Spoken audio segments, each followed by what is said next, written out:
Huh. Good evening, everyone.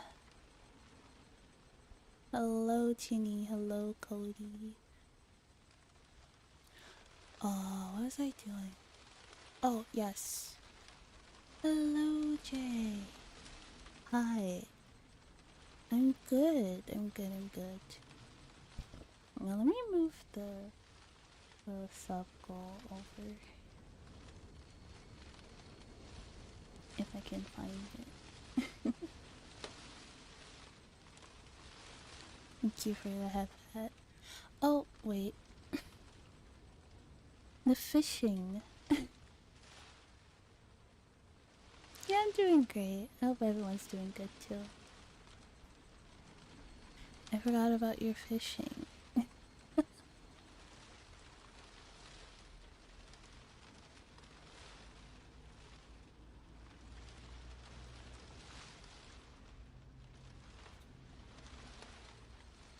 There. I don't know, my favorite streamer is live. Oh, thank you. It's crazy that some of you consider me to be your favorite. Oh! Thank you. Thank you for the bits, Cody. Yeah. Actually, hang on. The water for my tea should be boiled, so I'm gonna go get that real quick. And I will talk about a couple of things. But thank you so much for the bits. Honestly, definitely my favorite. I'd watch you over anyone else. Always a lot of fun and interesting. Oh my god. No. No, I'm not used to being praised. That's not allowed. Illegal. Okay, I'll be right back.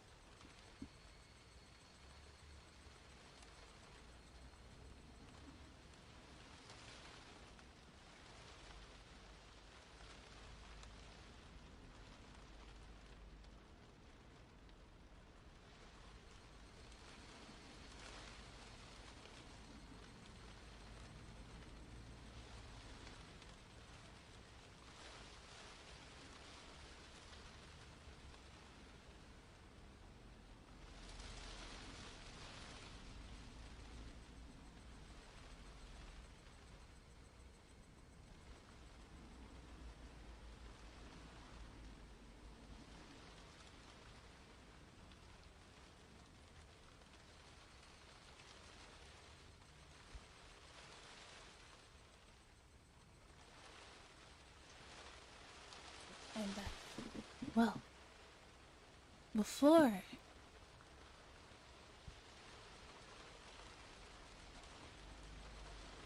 wasted all your bits on the schedule. Yeah. Okay, so alright.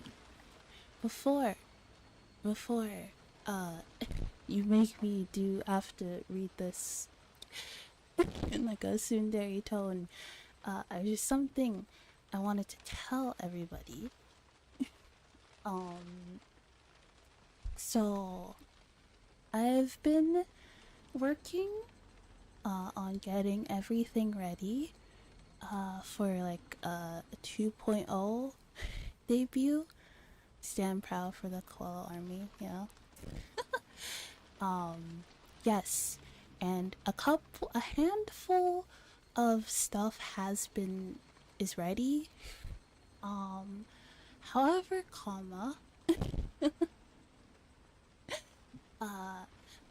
you know, getting a model done and rigged takes a while, and I initially thought I could do that by the end of the year, but I'm not too sure about that.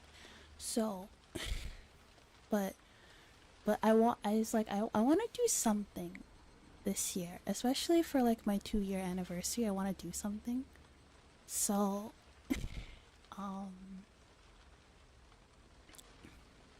It's okay, it takes time. We'll get there soon enough. So, I decided to do a soft debut um, with a gift tuber. I already have the artist picked out for it. Um, and that's what we'll do. And yeah, so that's what we'll be working towards. That way it won't be like a model, like a live 2D model. However, it will match the design, and we'll have like a little bit of like a visual reset so things can match the new branding and stuff better. Yeah. So that's what the current sub goal is, and for the foreseeable future, all subs and bits and donos will go to that. Yeah. So that's what I wanted to tell you, and hopefully we'll be able to do that. The anniversary is in November, so we should have that ready by then. So yeah, can't wait till we get the mic as well. Oh yeah, the mic is also a big thing as well. Um, cause if I'm being completely honest, I would like the mic first before the live 2D model, cause that seems like a little bit more important. November, epic birthday present. Yeah, yeah. I mean, I've been streaming on and off since 2021. Uh, but like, I only started streaming like as Coelho and started doing.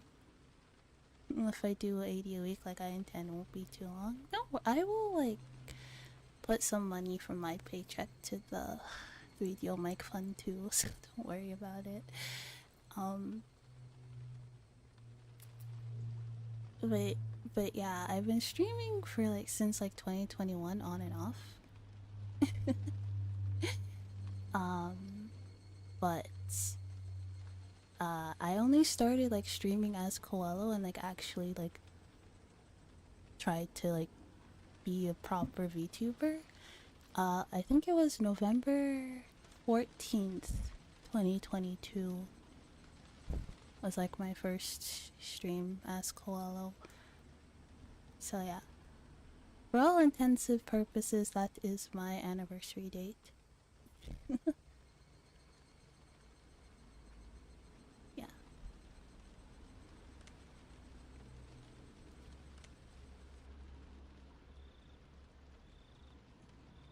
And I think it's been the only streamer we've paid for a sub. Really? Oh, that's crazy. It makes me so happy. I hope I can be a streamer that's worth that. Um, and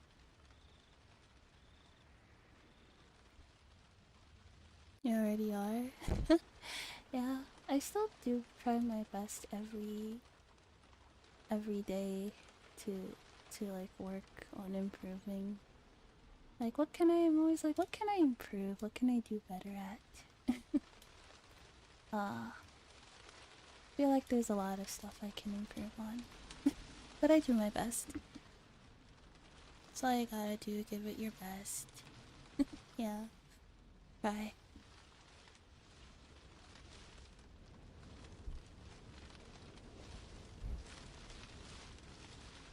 Um, just be and have fun, then the fault numbers will follow. That's what I've been pretty much trying to do. Like, just have fun. I used to be a little like insecure about my numbers because I always be like, oh, why is like so little people watching me? Am I boring? Am I doing something wrong? That's not. I realized. Eventually, I did realize that wasn't the case. It just takes time. Rome wasn't built in a day. You know, cause like even Iron Mouse, like she was streaming for like 4 years before like her big blow up. So it's understandable. It takes time. No one got the numbers overnight. Exactly. Imagine watching your streamers, and yeah, that's what I started like that perspective too. I was like, okay, like imagine like 10 people in a room. Imagine 8 people in a room. That's a lot of people. Although I feel like if I had to talk to 10 people in a room at the same time, face to face, I'd die. So, yeah, it's rare to blow up instantly, yeah. And usually when people blow up instantly, that's like not even ideal, because like you don't know how to handle it.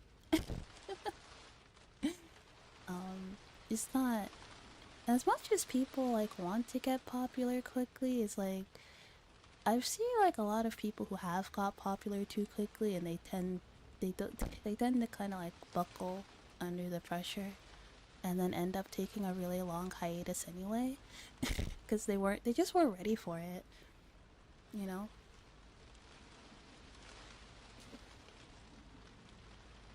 It can be overwhelming. Yeah, it is definitely. All right, hang on.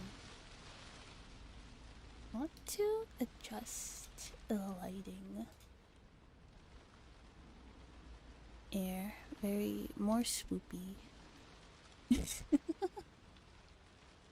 Oh wait,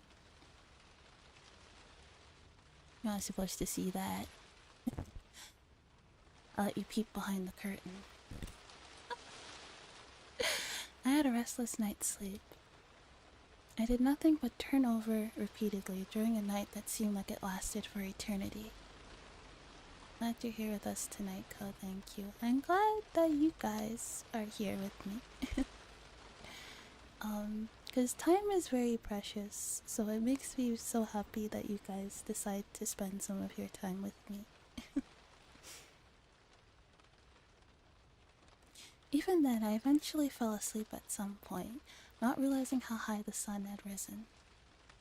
Looking forward to this stream? Really? Oh, thank you. I shook up the urge to go back to sleep. It was then I noticed the phone was ringing. The time was almost 10:30 in the morning. It was clearly too late for a wake-up call.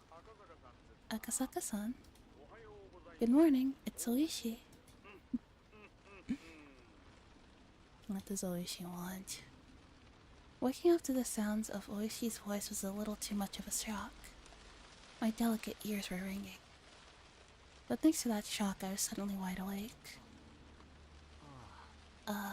Hello. Good morning. Hmm? Could it be you just woke up? Even though you're on assignment, it's still not good to sleep. To be asleep during regular business hours. You're absolutely right. I'll be more careful in the future. I have another tidbit that might wake you up even more. There's something interesting mixed in with the lost and found at the Hinamizawa police box. Lost and found? Let's leave the details for when you get here. You think you'll be able to make it before noon? No, I'll be there right away. Oishi already knew what my mission was. Since Oishi said it was something that would wake me up, it was hard to believe that it would be irrelevant to me. Honestly speaking, judging by the information from Sato-san yesterday, knowing that my cover was already blown, I couldn't wander to and from Hinamizawa carelessly. In other words, my investigation was at an impasse. If there was some information there that could put me back on the trail, that would be nothing less than a stroke of good fortune.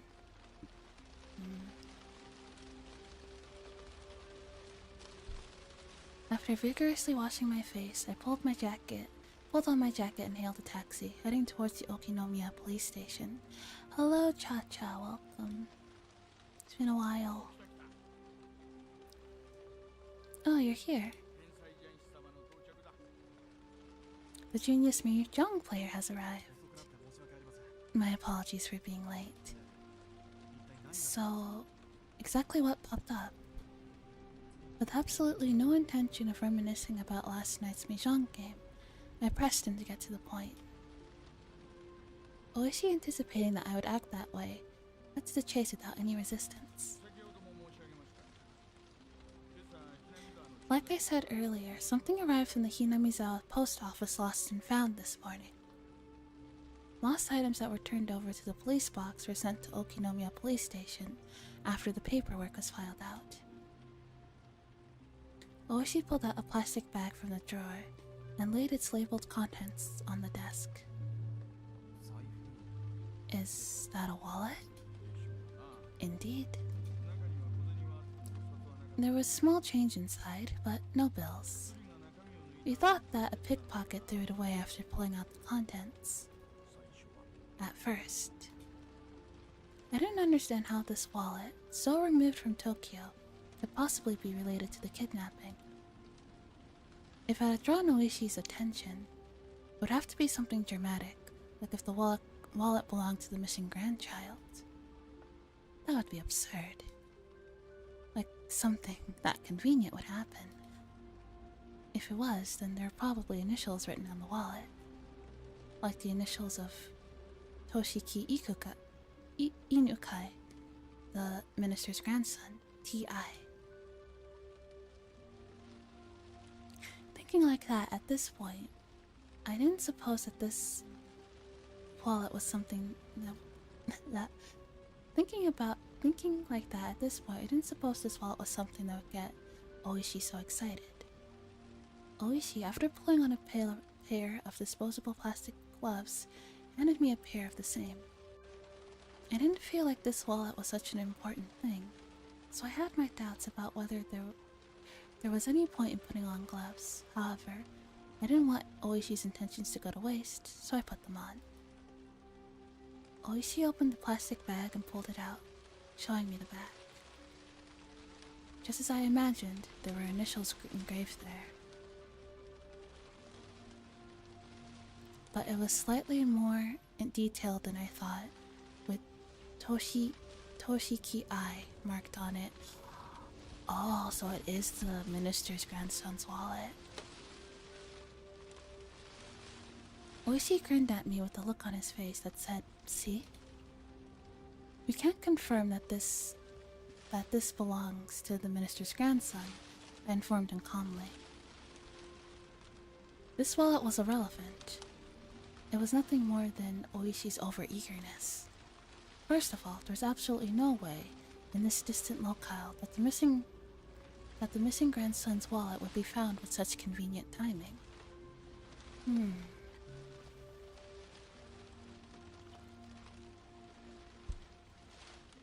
After all, the Onigafuji's guardians weren't related to the case in the first place. I mean, on paper. But at this point, we all know that it was them that kidnapped the grandson. Like, that's obvious.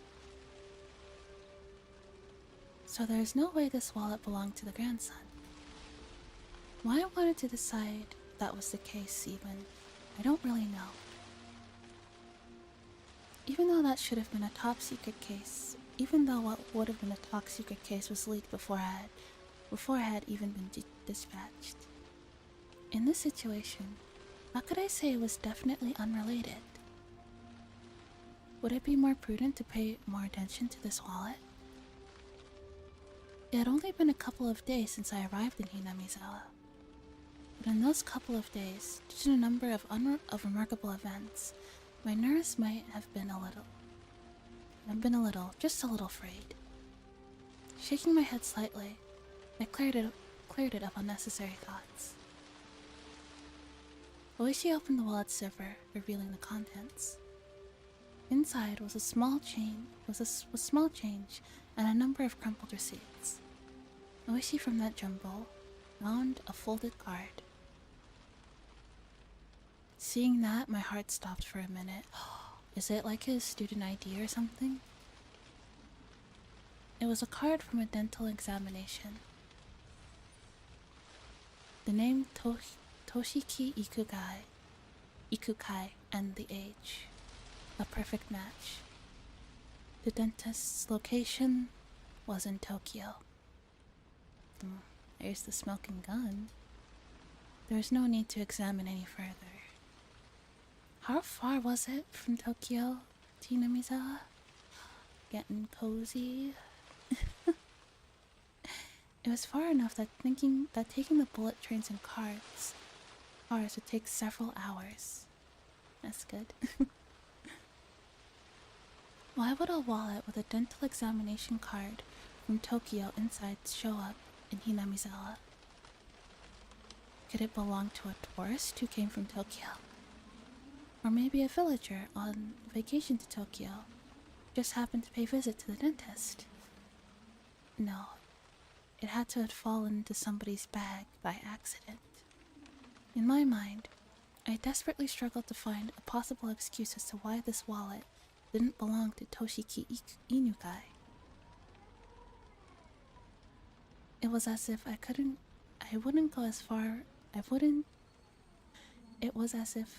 wouldn't do for this wallet to belong to him. However, weeding out any possibility for error one by one, the haze surrounding the wallet in front of me faded, gradually letting it come to clear focus. See? I felt a shiver of electricity run up my spine. My pulse quickened. A thin film of sweat began to coat my entire body. From Oishi's point of view, I was probably slack-jawed and spaced out, with a slovenly look on my face. Did you get information from the dental office? That's your job, Akasaka-san. I didn't go that far. When did this wallet show up? The person who picked it up was a villager. They did so yesterday, it seems. Not that. When was this wallet dropped?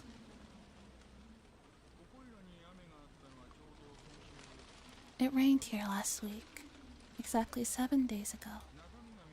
It doesn't look like the contents were water damaged, so the longest it could be would probably be 6 days. Does anybody else at this station have knowledge of the existence of this wallet?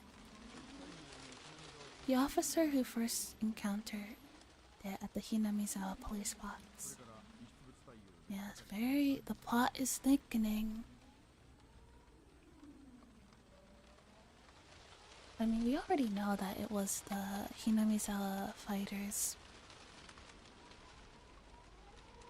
who, yeah. This is just basically confirms it. Which sucks, which means that now he can't go back to Tokyo to be with his wife. Can't they just send somebody else here?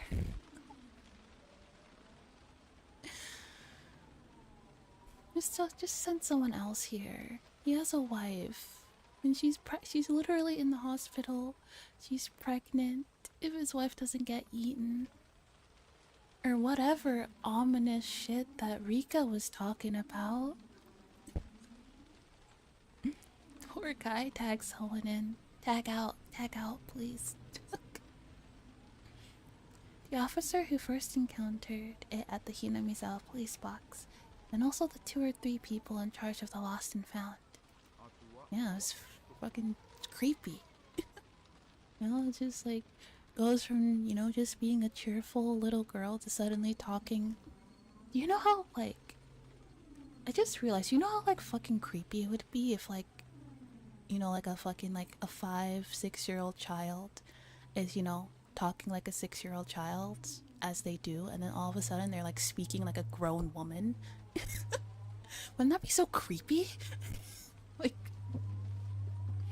like everything, like the pitch, the everything, like the way that they're talking. It's just like, what the fuck? I just realized how like eerie that is. And then like after a few minutes, they just switch back to just being like a little kid. Like, what the fuck? Are you possessed? The hell was that? Like baby going goo goo gaga and then it starts speaking full broken English. We confuse that man at the same time. Like, what the fuck? No, no, don't worry. I'm sure Rika is just like a voice acting prodigy. You know, she just has extreme natural talent for voice acting, which is why she's able to change her voice so quickly. Yes. So, yeah. She's not possessed. She's just talented.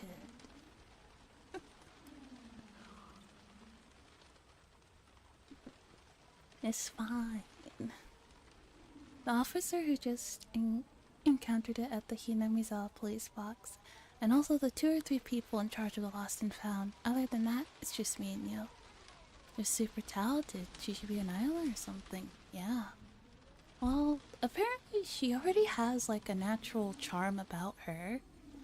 You know, like everyone in the village like seems to like her a lot. So, you know. So she could be an idol. Yeah.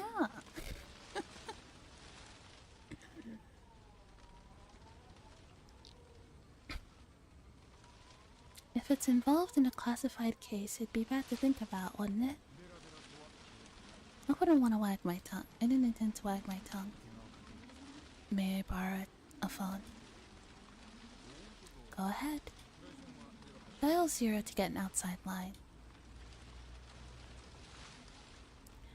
I dialed the number inscribed in the examination card. I could hear my pulse pounding inside my head. Could there possibly be something so absurd? The address on the receipts and the cards inside the wallet were all around the area where the grandson lived. The name on the examination card was also a match. Yeah, that's too much of a coincidence. And I'm gonna assume that, because the grandson is in like, they said it was like in grade school, you know. Bro is supposed to be having a kid, he shouldn't be going through this much stress. You know, I mean, he's already has to worry about his wife, like, giving birth, you know? There are so many things that can happen when someone is giving birth, you know? You should be there. You know? Now he has to deal with all of this shit. I'm sure if something happened to his wife, somebody would call him, but like, still. Need some PTO. And then, the name on the examination card is also a match. The time we deduced that the wallet had been left behind also matched up with the time of the kidnapping. Of course, it was possible I could just laugh it up as a big pile of coincidences. There wasn't any strong evidence. Rather than all this circumstantial proof, the contents of the phone call was about to make would have a much greater meaning. Hello, sorry to keep you waiting. This is Nakagawa Dental Office. Hello, this is the Okinomiya Police Department. I have a misplaced wallet here, and I'm trying to get in contact with the owner. Would you be able to help me? Inside the wallet, there was an examination card from your office. Yes. The name is Toshiki Inukai. If I give you the number on the card, would you be able to look up the phone number? Yes, thank you. If you could. Still holding the receiver, I pulled out a notebook from my breast pocket with my free hand. Now, the kidnapping of the minister's grandson is not something that is known to the public, of course, because duh. And I believe the story that, like, the minister's family has told everyone is that this grandson is sick and they sent him somewhere for treatment, which is why he's gone. So if she says something to that effect, we know. I opened up to the page with the grandson's address and phone number recorded on it. Yeah. Because they didn't want to make it into a big deal, so they have to hide it.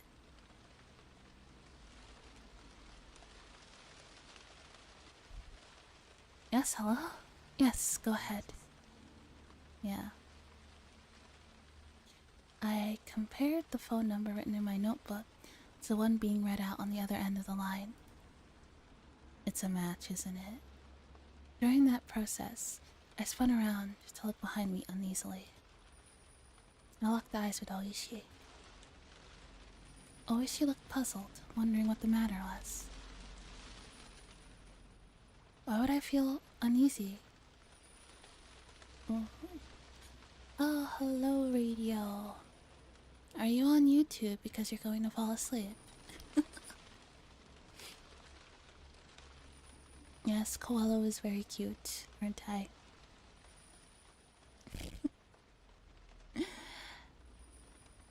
Why would I feel uneasy and look behind me? Yeah. Good night, radio. Sleep well. It was because the person on the end of the line was reading out the numbers, as though doing so straight from my notebook. It's a match. It seemed like HQ was in quite an uproar, thanks to my report. No matter how many times the authenticity of the evidence I had linked to the grandson was called into question, I could only respond that it was the truth. Ah, fuck. When the lead investigator first picked up the phone, I was grilled about the evidence I had found. That was almost too good to be true, if I do say so myself. But after having doubt after doubt dispelled, he fell into silence. The receiver was finally handed over to the section chief. When he picked it up, the background thumb on the other end of the line disappeared, and I knew it had gone completely silent. After asking the same questions about the wallet that the lead investigator did, the chief quietly spoke his next words. Got it. We'll dispatch several people as reinforcements. Good, can I go home now? Can I go home to my pregnant wife, please? I should be able to make it there by evening. Akasaka-kun, please continue with your investigation of the area. God damn it. God fucking damn it.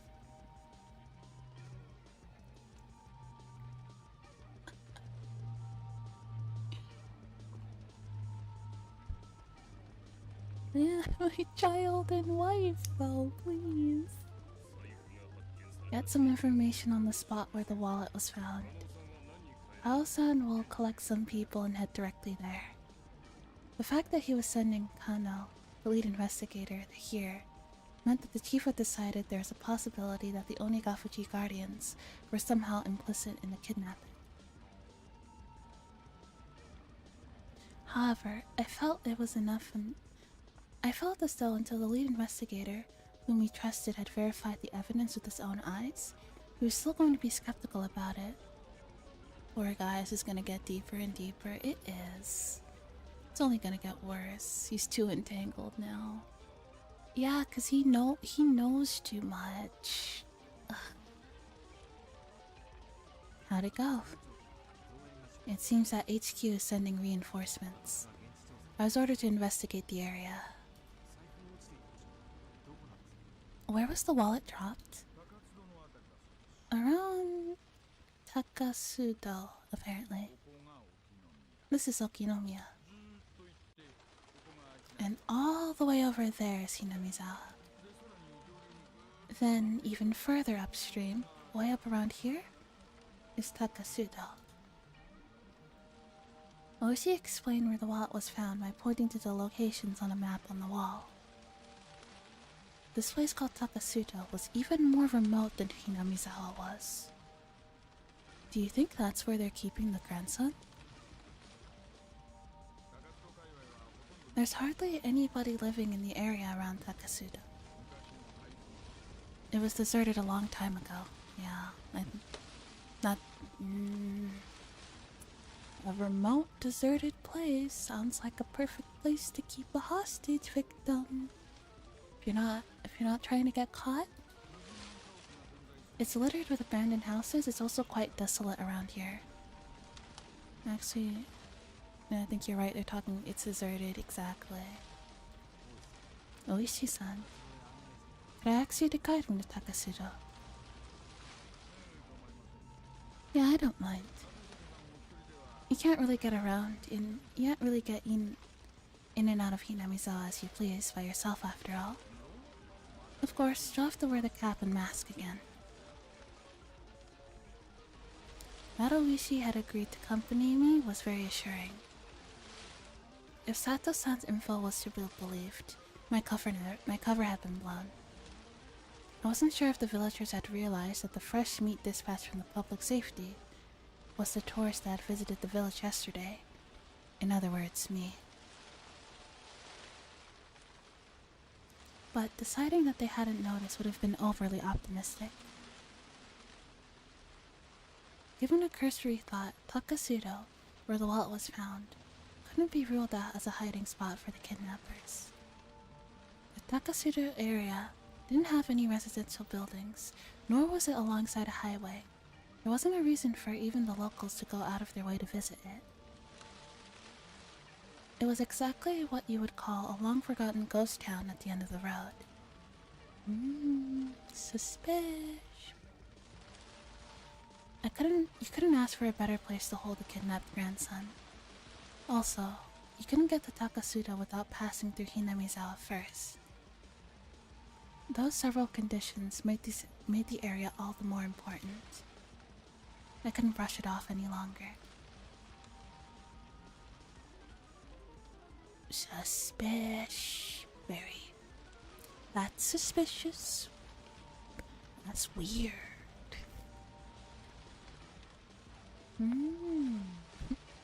There was no longer any doubt that the Onigafuji guardians, or somebody hired by them, were involved in the kidnapping. If that was the case, then the fact that this wallet was found might have already been leaked to them. They even knew so much as how the Public Safety Division was operating. The case of the wallet wouldn't be something they didn't know. In that case, there's a possibility that the enemy was lying in wait. Oh, the wallet might be bait.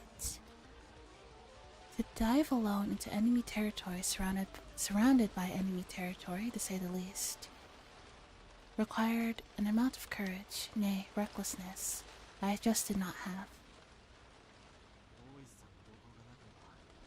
Yeah, bait and hook.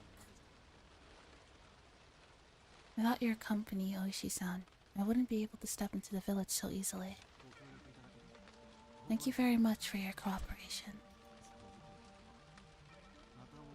Honestly, I thought you would ask for more money. Well, for being honest, Hinamizawa isn't exactly a place I like to go to. That's some Sun Tzu levels of scheming. Yeah, Hinamizawa is not to be taken lightly. They do not play games.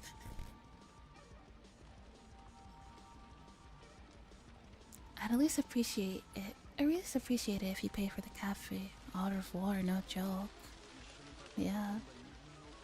Still, it's not a request I can refuse from a friend that's played on the same table as me.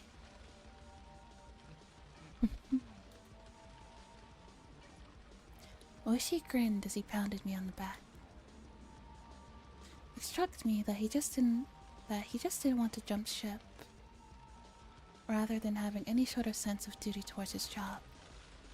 Even so, that didn't really matter. Right now, I really appreciated the gesture. Well then, shall we hurry up and get going? If the enemy knew that the police had obtained the wallet, then they would have probably have moved the hostage to a different place. He who sleeps with the itchy bum wakes with the sticky fingers. Crazy. That is legit crazy work.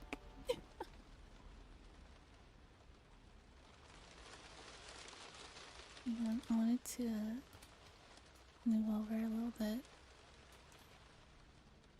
And like, there you go.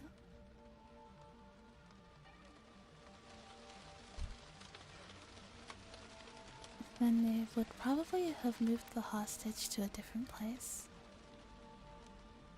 There wasn't a moment to lose, but Oishi, without regard to the fact that we were about to head out, began to remove his jacket. What are you doing? Well, just a precaution.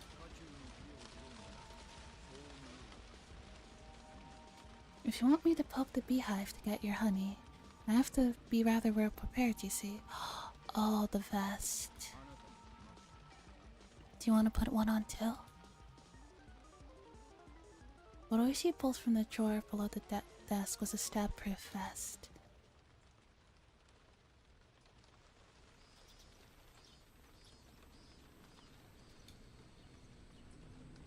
His name was Toshiki Ikukai. Why are we using past tense? Is he dead? The grandson of the Minister of Construction, Inukai. There is only one reason for him being here. That's freaking hilarious and kind of nasty.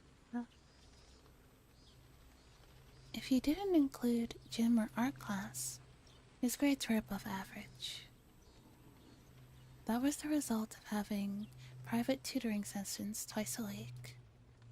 If you omitted the fact that he couldn't do pull-ups, there wasn't much else.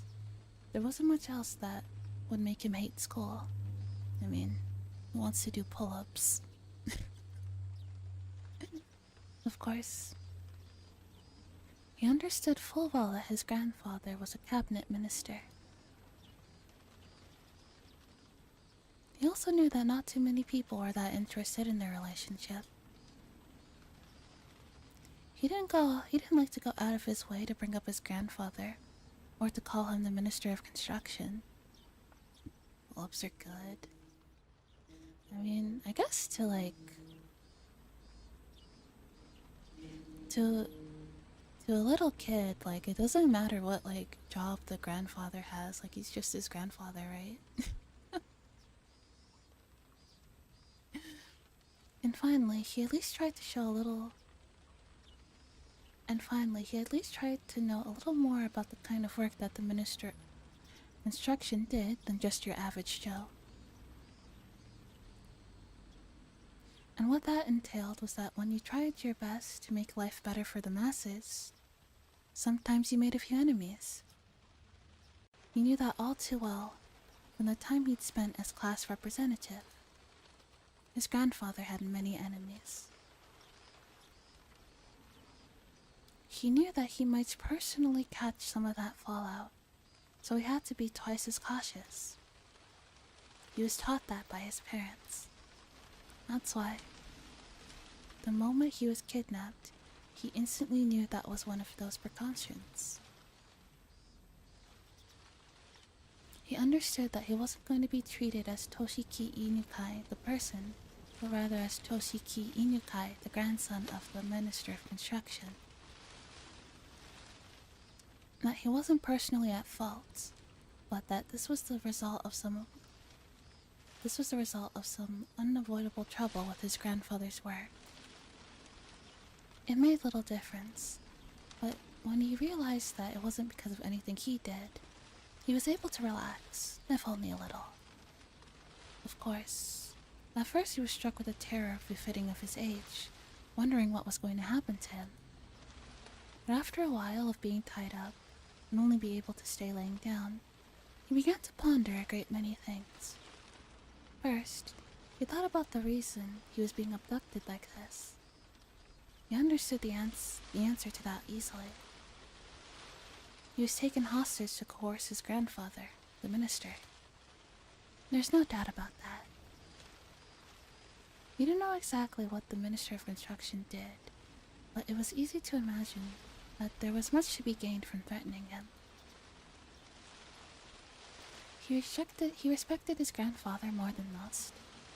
He earnestly believed that his own grandfather was within the top 20 of the most important people in Japan.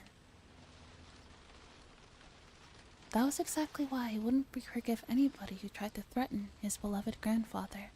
More importantly, he wouldn't forgive anybody who would use him as a tool to threaten his grandfather. His grandfather was really busy. He rarely had time to meet with relatives. That's why, with what little time he'd managed to scrape together, he'd just drop by unannounced. And, as an apology for not being able to meet during New Year's or summer vacation, he doted on his grandson very, very much. The number of times Toshiki was looked upon with disregard just because his grandfather was a politician and a minister certainly weren't few. But he never thought even once that he wanted his grandfather to quit being a politician.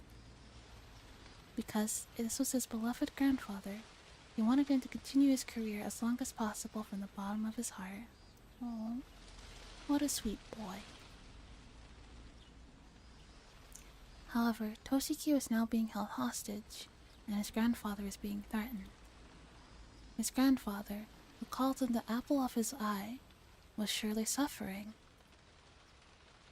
He might do anything to save his grandson.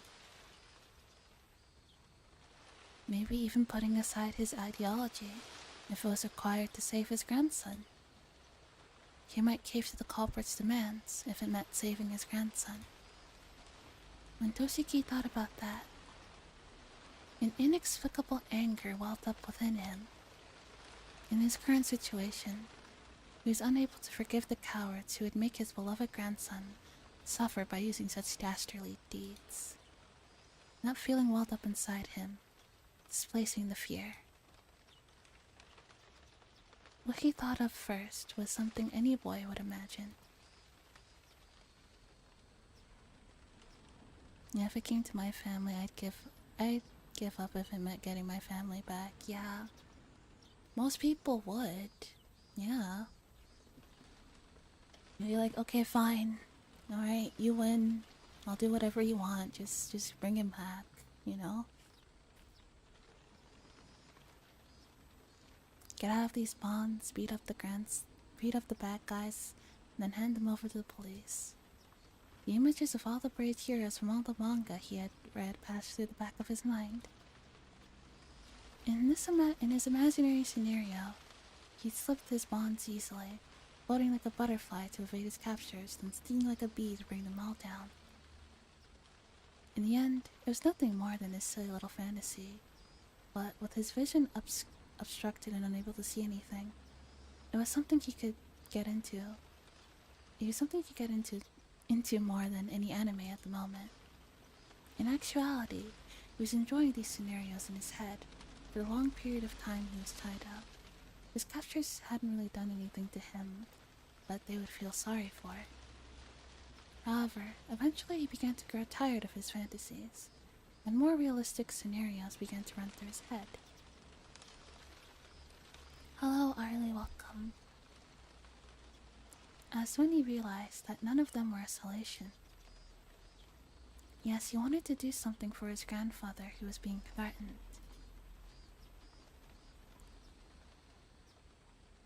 That he was being held here. But he was being held here to inflict pain on his grandfather was the thing that he could at least forgive. The thing that he could at least forgive, and also he could least forgive. Also the most vexing. And then he noticed there was a much simpler way he could save his grandfather without having to beat up his despicable captors. That was to remove himself as a hostage from the hands of these villains. If he were to disappear from here, his captors would have nothing to threaten his grandfather with. The captors had restrained him, but they didn't treat him roughly, and they made sure he was well fed enough. Meaning, at most, he was nothing more than the means for their threat. They weren't looking to bully or kill him out of spite. If he behaved, no ill will befall him. Realizing that gave him a strong sense of courage. In carrying this train of thought this far, he let it run its course to its natural conclusion. Right now, at this moment, Toshiki Inukai had decided to escape. His ears had been stuffed with a sponge-like material, acting as makeshift earplugs.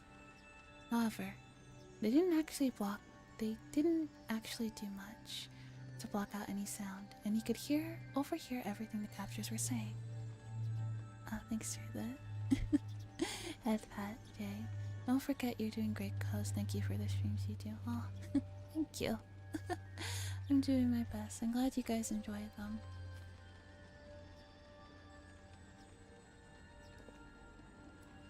I mean, as long as you guys still keep enjoying them, I'll keep streaming.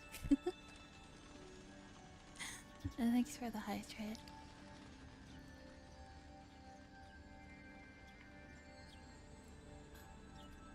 Realizing this was to his advantage. I'm glad, thank you. Even when his captors spoke to him, he acted like he couldn't hear them due to the earplugs. His captors, thinking that he couldn't hear their conversation, talked about all sorts of things without any reservations. Oh, this is a smart kid. Thanks to that, he was able to obtain various pieces of information. First off, this wasn't Tokyo. It seemed that this was quite a distance away, and on top of that, the countryside, nestled deep in the mountains.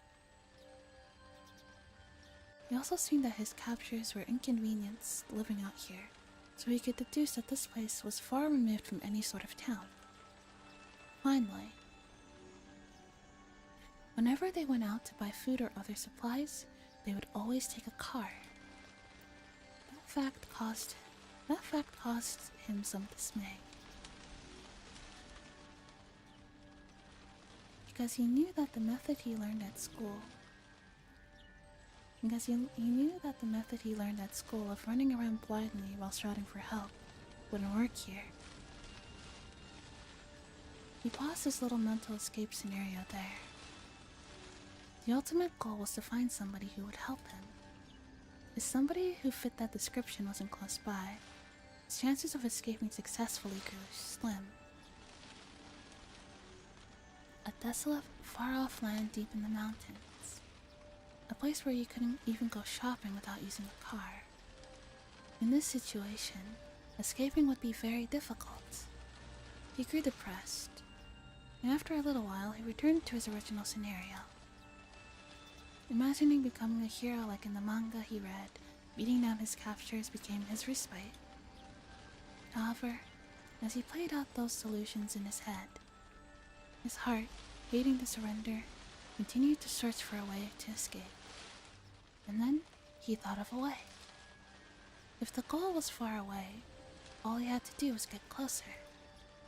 His goal in a nutshell was to find somebody who would help him. In other words, somebody other than his captors. If he faked being sick, then his captors would have to take him to the hospital or bring a doctor to him. They would probably be reluctant to do that, but he already knew that the hostage was more important than anything. He's very, very smart kid. In the off chance that something happened, like him dying occurred, they wouldn't be able to threaten anybody anymore. Luckily, he had an experience that would help him fake a serious illness. At the end of last year, He was inadvertently involved in a car accident and had to undergo surgery. The scar from that surgery was still clearly visible on his lower torso. I feel so bad for this little boy. Come save him already. He recalled the pain and suffering from that time. The existence of that experience would make a huge impact on the realism of his performance. Kid is young and has been through so much, yeah. He was quite confident in his ability to fake an illness.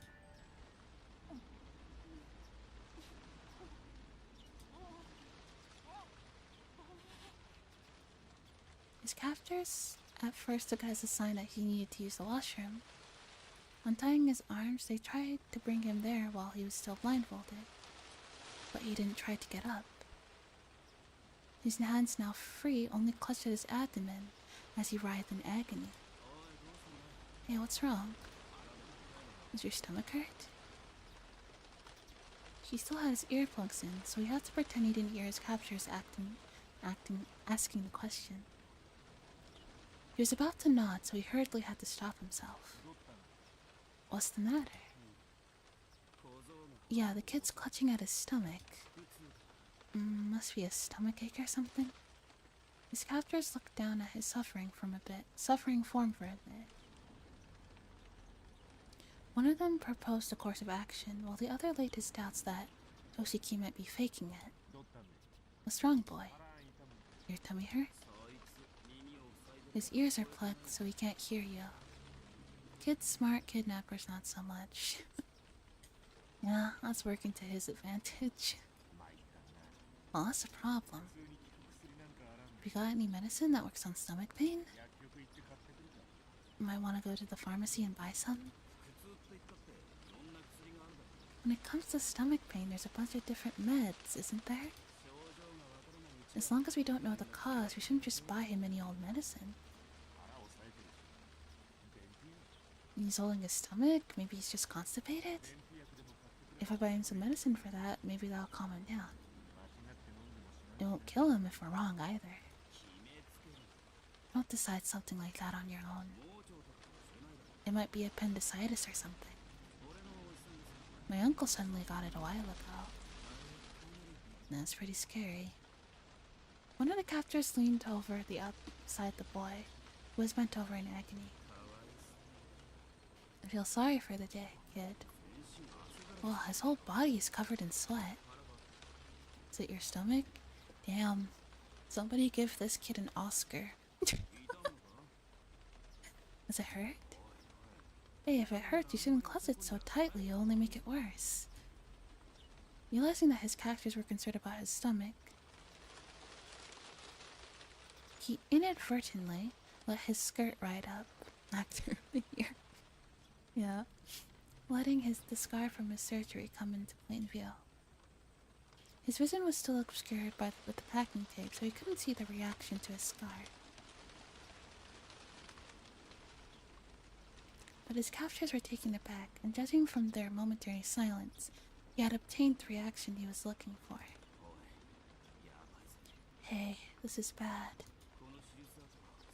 This scar, it's not that old. Does that boy have a fever? There a thermometer around? No way we have one. But that's a lot of sweat. Yeah, his forehead feels pretty hot, I think.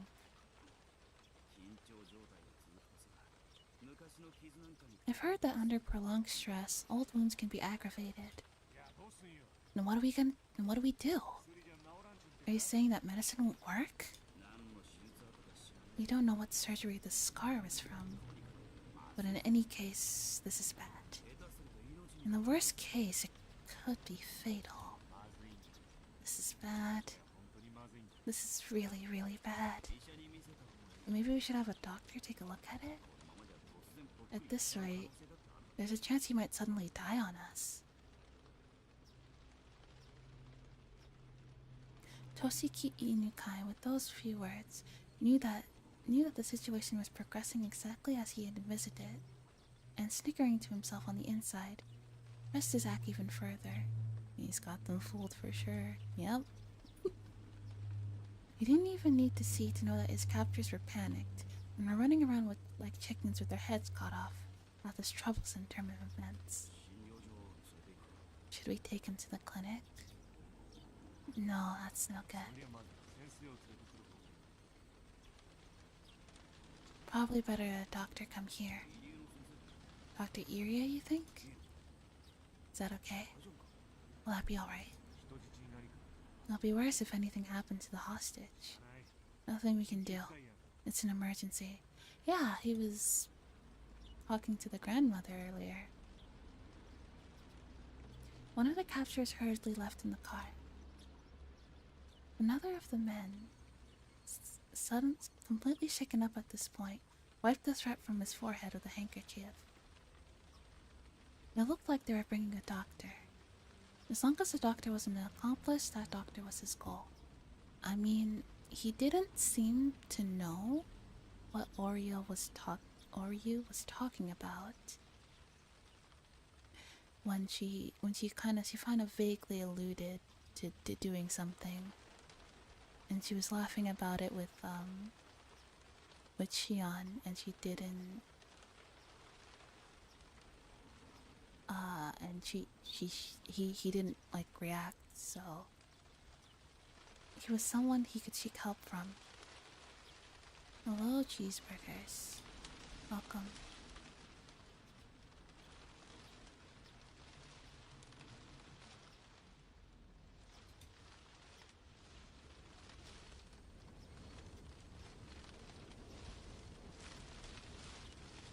His captors were probably wary of that happening. Rocks would be so yummy, yeah? Maybe. Not really in the mood for rocks right now, though. They would be prepared for it. This would all come down to luck. Some sweat emerging from his brow was from that nervousness. At that moment, the packing tape that was covering his eyes and ears was torn off. The burning light that he was seeing for the first time in several days hurt his eyes. After that, the gag that made it hard for him to breathe was also removed. Are you alright, kid? We're bringing a doctor to you right now. Just hold on for a bit. I'm dying. Ouchie. Ow. Oh no. Much pain. Ow.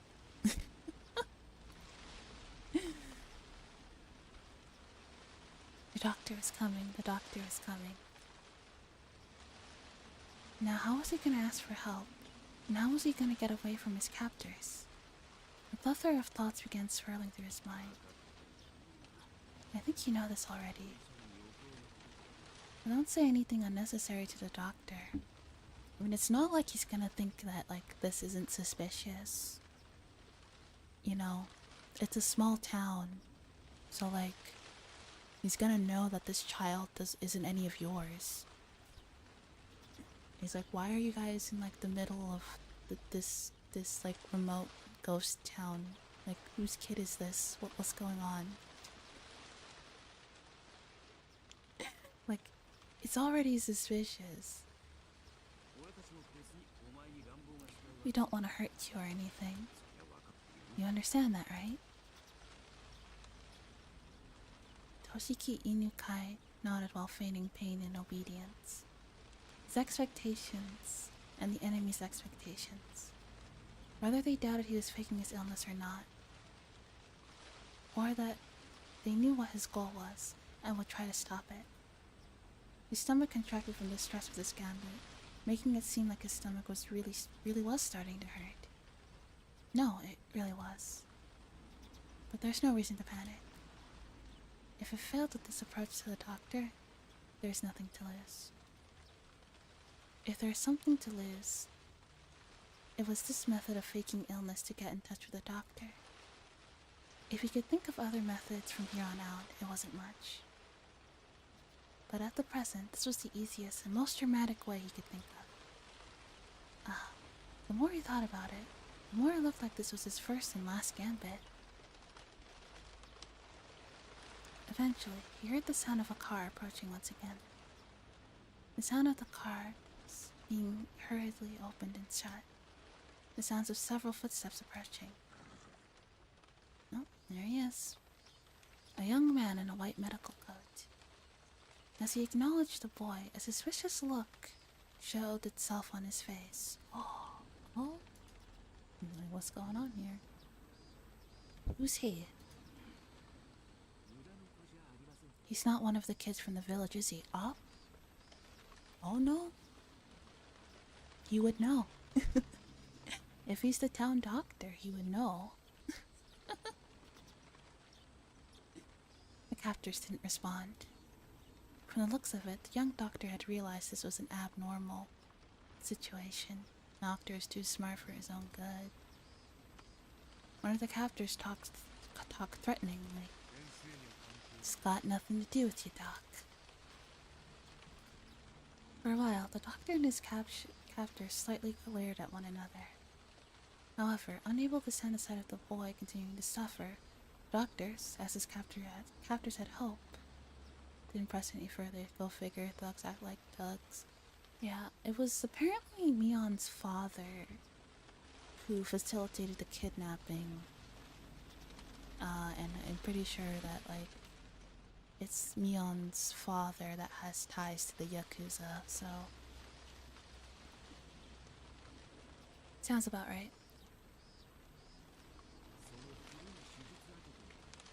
I'm concerned about this old surgical scar. What kind of operation was it? You don't know. I should really bring him back to the clinic. Doc, we really can't do that. The doctor said he wanted to bring the boy back to the clinic, but the captors simply shook their heads at the notion. That's very suspicious. That's sus. It was a fleeting hope, but it was only natural that the captors would refuse. At that moment, his eyes met with the doctor's. Seeing that the boy's painful state was abnormal, the doctor suspected it was a serious illness. Are you alright? I'm a doctor. When was this surgical scar from? Last year, during the winter, from an accident.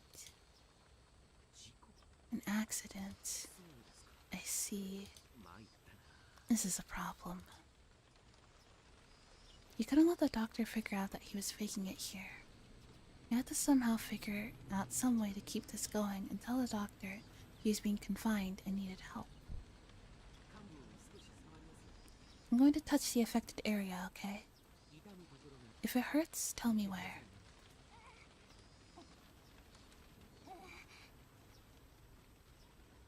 Seeing that it was extremely painful, the doctor crossed his arms and began to ponder. He had to somehow get himself to a hospital. To Toshiki Ikugai, faking this illness was the performance of a lifetime. Oh no. Maybe you should take up acting. Seem to have a talent for it.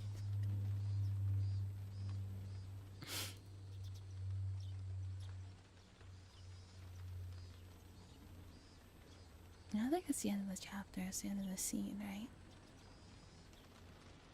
All the practice pretending to be sick in school. Next Morgan ring. Yeah, good work everyone. I know it's hot, but please do your best. If you can catch anybody illegally dumping, please contact someone immediately. We'll act quickly. Thank you for your cooperation, Oishi-san. Please. A wide gap enough for a single car was opened up in the barricade. Oishi, showing his gratitude, or perhaps a threatening attitude, with a short beep on the horn, rolled the car forward through the checkpoint. This time my appearance was the very embodiment of the word suspicious. a baseball cap, mask, and sunglasses. On top of that, even though it was sweltering, I was wearing a hoodie. Any respectable police officer would be loath not to stop me for questioning. I had meant to be overcautious, as knowing full well that my face was known, but that might have been already too late for that to have any use. Using that as an excuse, I doffed the unbearably hot hoodie and windbreaker, ripped off my mask and hat, and threw them in the sheet behind me. Oh my. Is that okay? With a cheap little disguise like this, they probably figured it out anyways. I know. At the very least, get him like a cheap wig or something.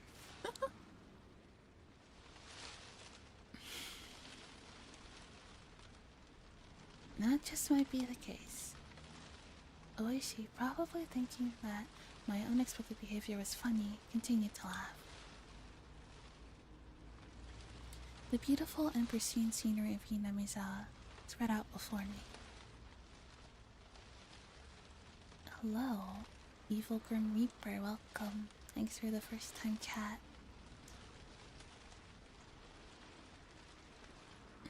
The village itself would have been quite beautiful if it weren't for the complicated circumstances surrounding it at the moment. I'm doing good. How are you tonight? I would absolutely love to take Yuki here for a drive one day. YouTuber and voice are so cute. Oh, thank you. Come to think of it, I didn't get a chance to call her last night. You didn't call her? Worst husband of the year. Worst husband. Husband. Worst husband of the year. Send him to jail.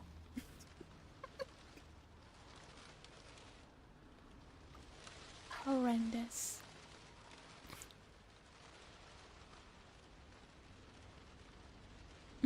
Boop your nose and hug you. Aw, thanks for that. I should have a nose boop alert, shouldn't I? Or not alert, like redeem. Because right now we only have the head pet redeem. I think we should have like a boop one. I think that'd be cute. Yeah. Oh no song.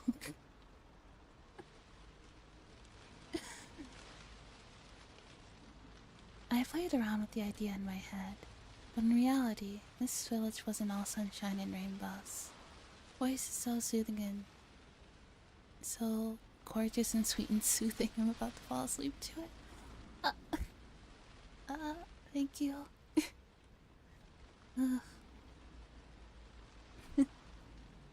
I hope you can sleep well.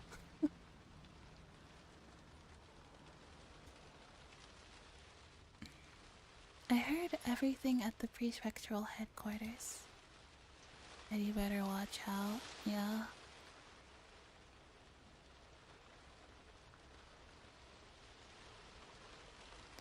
At the heart of this village, the intelligence network that the three families wielded was, due to blood ties and regional relationships, unbelievably well organized. While listening, I probably will sleep very well. Thanks. Sweet dreams. Their net spread not just around Hinamizawa itself, but encapsulated the entire city of Shishibone as well. When I first heard that, somewhere in the recesses of my mind, I didn't take it completely seriously. How could a local organization out in the boonies have something so grandiose? I couldn't deny that somewhere in the back of my mind, I had ridiculed the thought. But not only were they really threatening the minister, they had demonstrated that they had a complete grasp of our movements, which were supposed to be top secret.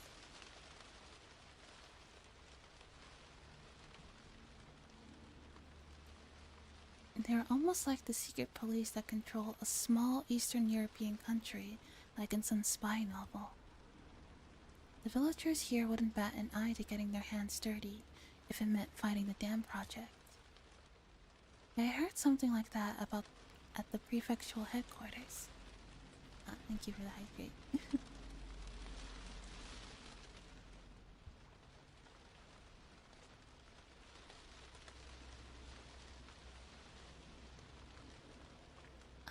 Now that you mention it, when I first moved here, Oishi also said that this place was a war zone, didn't he? The residents of this village were at the same time freedom fighters. Although by definition there are no more difference than guerrillas or militia. Are they charcoal guerrillas or or propane guerrillas?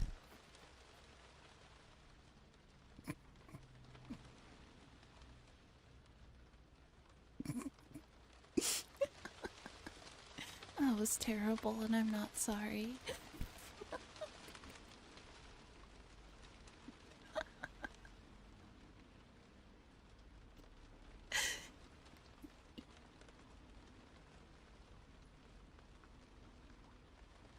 They weren't protected by the Geneva Convention, but they also didn't have to adhere to those rules either. Silly. Yeah. This place was more of a quagmire than any legitimate battlefield. A secret war was unfolding.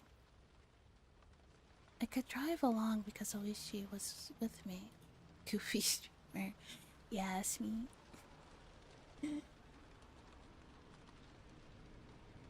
But if I were to leave this car for even something as trivial as looking for a vending machine, there's a chance I wouldn't return.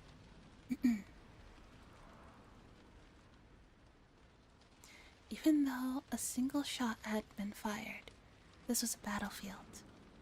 No, the reason why the bullets weren't flying was simply because it was hard for a civilian to obtain a gun in Japan. So they were probably just equipped with weapons other than guns that were easier to obtain. Yeah. Forget Goofy Koalo. No, forget Sweet Koalo. Goofy Koalo. That was why Oishi was wearing that stab-proof vest, wasn't it? Thank you. Thanks for the bits. I appreciate it. Yippee!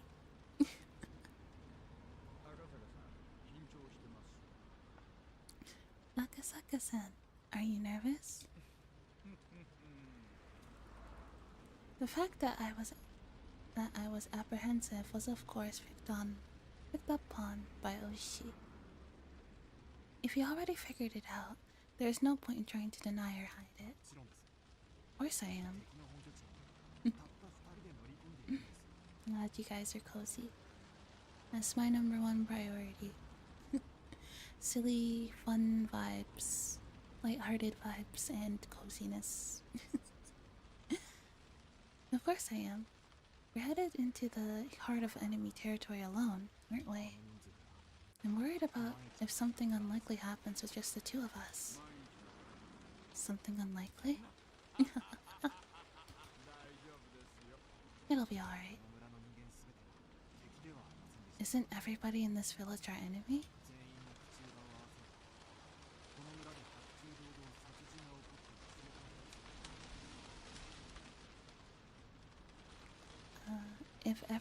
If everybody gets their stories straight, they could murder someone in broad daylight, and there wouldn't be a shred of evidence. I'm talking about something like that.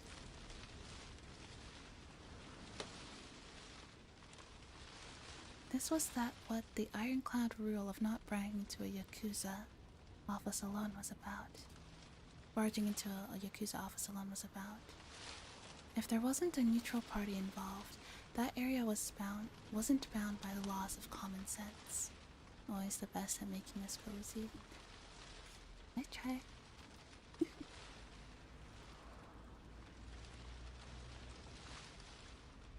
If something happened, you wouldn't be able to prove it, and there wasn't anybody who would take your side.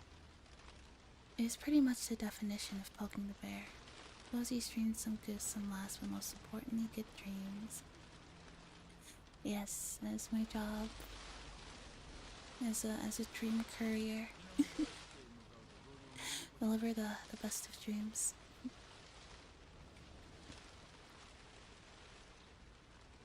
I've left word that we're headed towards the Hinamizawa area.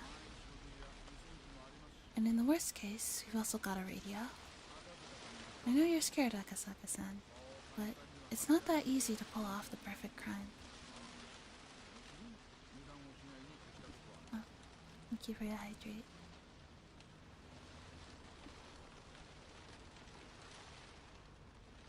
Dreamer? Can we be called dreamers? I mean, the name for the fan name is Pack Rabbits. Like package, package, and rabbit.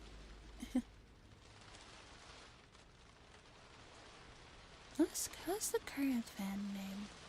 Is what I call everybody.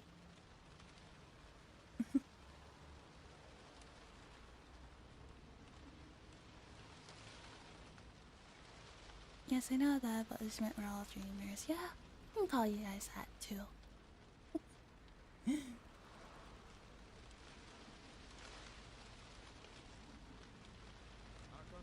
Akasaka-san, you're too worked up over this. You were more relaxed the last time we came up here together, weren't you? Laughing it off, Oishi thumped his chest and grinned as if to say I could depend on him. Well, if it gets really iffy.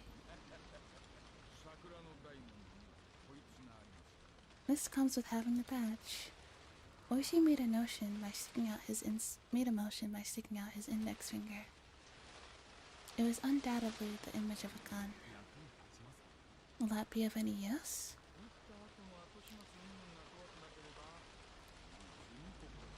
If you're not afraid with dealing with the aftermath after you shoot, it's actually very reassuring. An officer's gun was only for show. If you really wanted to fire it, there were quite a number of stipulations, and you had to be prepared for the long probationary period afterwards. That definitely wasn't worth it. So even if an officer did unholster his guns, there wasn't one who actually wanted to pull the trigger. Akasaka-san, are you carrying one? One of these? Well, yeah. Have you ever fired it? I have. Oh, really? We're training now. Oh, that's not the same. That's not the same. I guess that'd be true. Well then, have you, Oishi-san?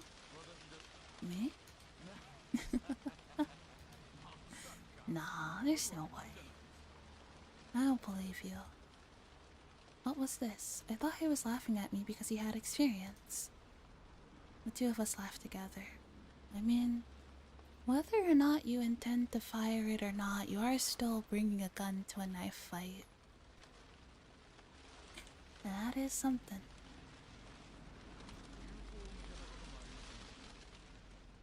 I've also never pointed the barrel at anybody.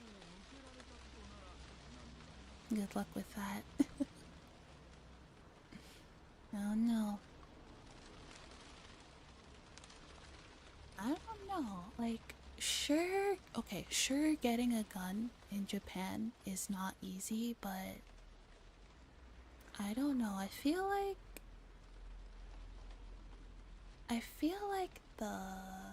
with the connections that they have, it might not be too hard for them to get a gun. You know? I don't know. They might be able to have. Maybe they do. Especially with the Yaku. Yeah, they might. Oh no. Just be careful. Yakuza definitely have access to guns, yeah. Mm. Oh no. Are we cooked? I've also never pointed the barrel at anybody. I've looked down the barrel of a gun a few times though. Just by being made to look down at the barrel was like enough to like that is enough to shorten your lifespan by about 3 years. Even if he had never fired a gun before. You couldn't even begin to compare the amount of experience Oishi had over me. That's the scariest feeling ever, yeah. At a time like this, I could only marvel again at how reliable Oishi seemed. Come to think of it, I didn't want to come this way in the middle of the day. But there's no way for a car to get through, other than here. Akasaka-san, just in case, put the mask on again to hide your face, please. What's the matter? You're drawing? What you drawing?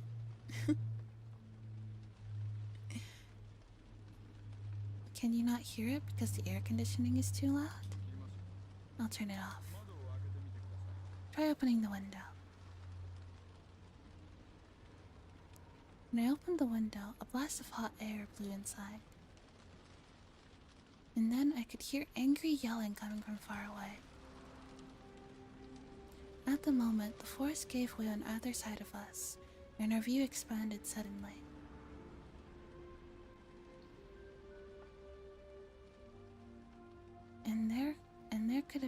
And there could be seen the Hinamizawa Dam construction grounds.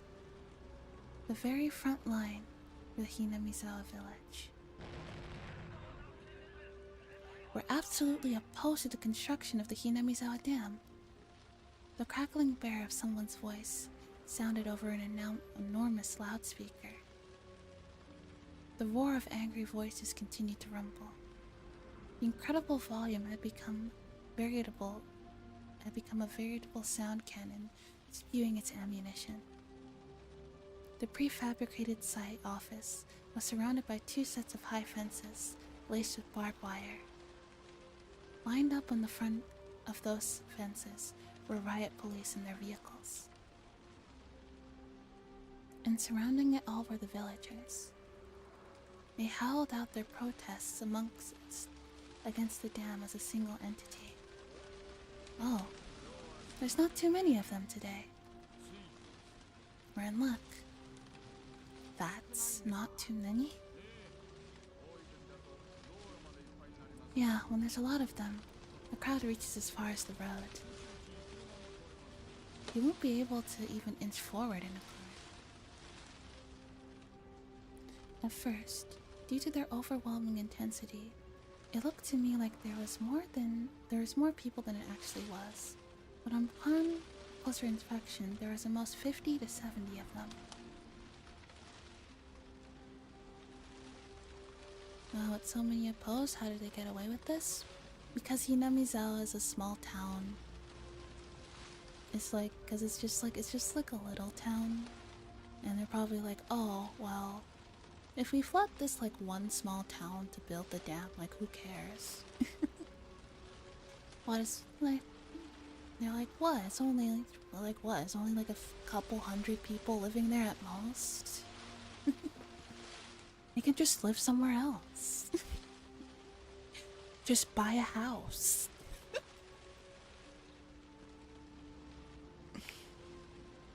Yeah, they make it sound like it was way more people at first. Yeah. But the 6 or 7 propaganda trucks lined up, like they looked like they belonged to a band of thugs, were a strange enough sight. The villagers were also wearing helmets and bandanas, as well as covering their faces with masks, adding to the oddity of it all. Your ancestors lived here for hundreds of years? That's so cool, about that. Yeah, what? Too bad. just live somewhere else. Just uproot your entire life and just fuck off somewhere else. We don't care.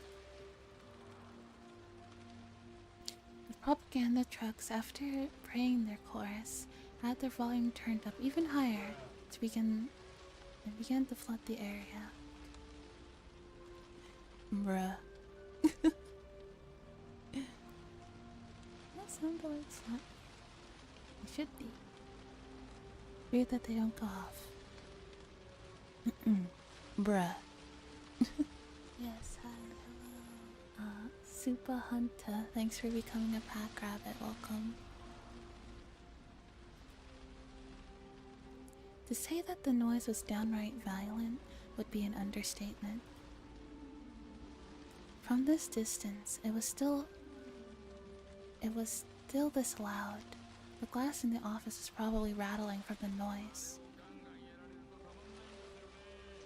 I can't do anything there but take it. Those riot squad guys, every one of them is wearing air quotes, but they're still having their hearing damaged. Poor sobs. Can't you do anything about it with noise ordinance laws? Our prefecture doesn't have any laws regarding noise ordinance. Also, those are sutras, right? We can't regulate religious activities. Mwah.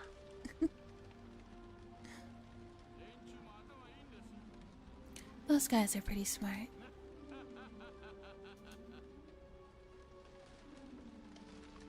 Is what I think Oishi said. Actually, no matter how tightly the window was shut, the booming sound of the sutra still filled the air. I couldn't even hear what Oishi, who was sitting right next to me, was saying. As the car approached the line of propagandist trucks, the blare became difficult to bear. It wasn't enough just to plug my ears with my fingers. I had to hold my head to keep my skull from splitting apart. If I had seen this terrifying energy sooner, I would have probably understood what Hinamizawa village was much quicker. Now I knew. They wouldn't blink an eye at sacrificing themselves in order to protect their hometown. It's so goddamn noisy. Shut up, shut up, shut up.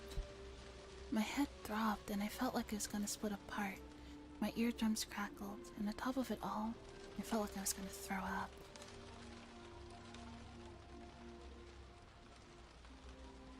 With the road crowded with a throng of squatters, the propaganda trucks, and the police vehicles, there was no easy way to get by. Even if you tried to shoo the squatters with the car horn. They were also wearing earplugs, oblivious to noises from the outside worlds, and wouldn't easily move. The car could only inch forward at a snail's pace. Even then, the car eventually got through, starting to leave the tumultuous noise behind. Hey, the old guy that was playing Mahjong with us last night? Remember him? I remember that there was an older person who didn't exactly mince words. The guy that Oishi called Old Man. There was someone like that. You see, he's the foreman at the main construction site. He's probably holed up in the prefab building, trying to work while irritated out of his mind. Poor fella. You wouldn't be able to stand it if it's like this every day. Yeah. There's no end to the number of people who can't handle it and quit. But every time that happens, their wages go up. So I won't say it's in vain.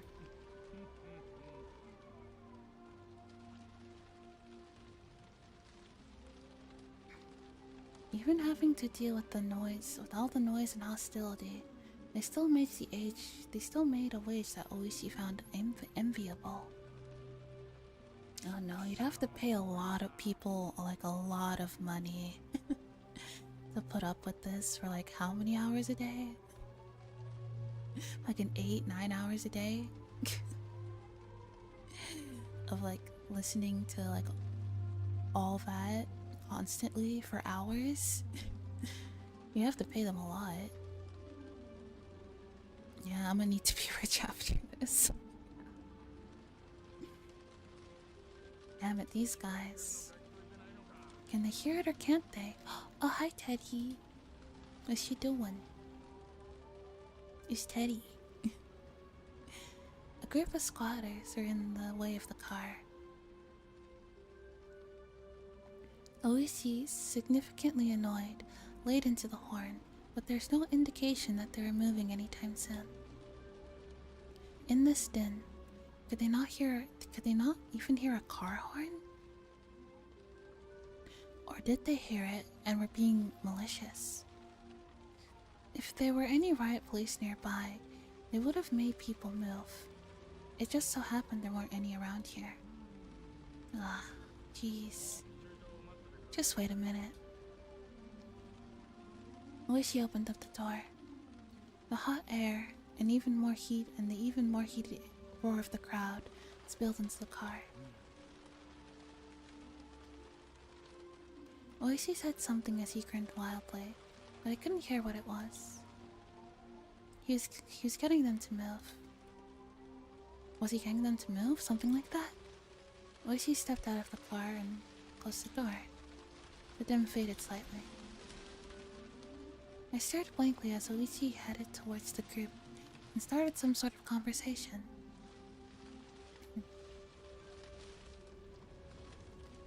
Maybe we'd find the minister's grandson at Takasudo. At the very least, I wanted to find him there. Find him and slip the correspondence of this incomprehensible village. I could only pray. At that moment, a shadow was suddenly cast over me. Somebody was standing right outside the passenger side window, blocking the sunlight. I spun around. I looked up and realized who the backlit figure was. Rika? What are you doing here? It was a girl. It was Rika Furude. The girl stared down at me with a bored look in her eyes. I didn't have any justification for it, but it felt like I'd been found out by somebody I shouldn't be found by. I filled the silence. I raised my hand as I mouthed a meek greeting. Of course, there's no way she heard my small voice in this clamor. Even then, she should have seen me wave my hand in greeting. In spite of that, she simply stared down at me with a cold look on her face. At that moment, the noise and heat spread throughout the car once again. Oishi had returned to the driver's seat. Taking a look, the group that were blocking the road had started to move aside while glaring our way. Sorry to keep you waiting. Shall we go? Oishi registered the figure of the girl behind me. One of the villagers came over and picked her up. In a manner of, it's dangerous, so get away. It was then she whispered one or two words, however, I couldn't hear any of it. Well then, let's go. I'm going to gun it, okay? But of course, still within the speed limit. As if to shake up the still audible angry voices, Oishi floored the gas. Along with the roar and din and shouting, the villagers and the girl quickly disappeared behind us. As soon as we're through here, we're in Takasudo. Are you okay if we end up getting into a firefight? Don't be fumbling with the safety at the last moment, you hear? Oishi laughed mockingly again. I was more concerned with that, what the girl had said. However, I was vaguely bothered by it. Yes, hi, Oh, hello.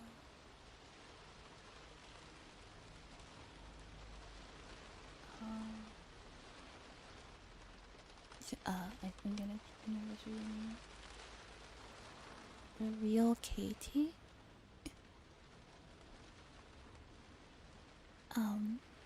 Hi, welcome. Thanks for becoming a pack rabbit. I'm doing well.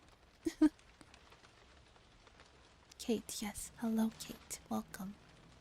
Welcome in, Kate. I hope you're having a good night.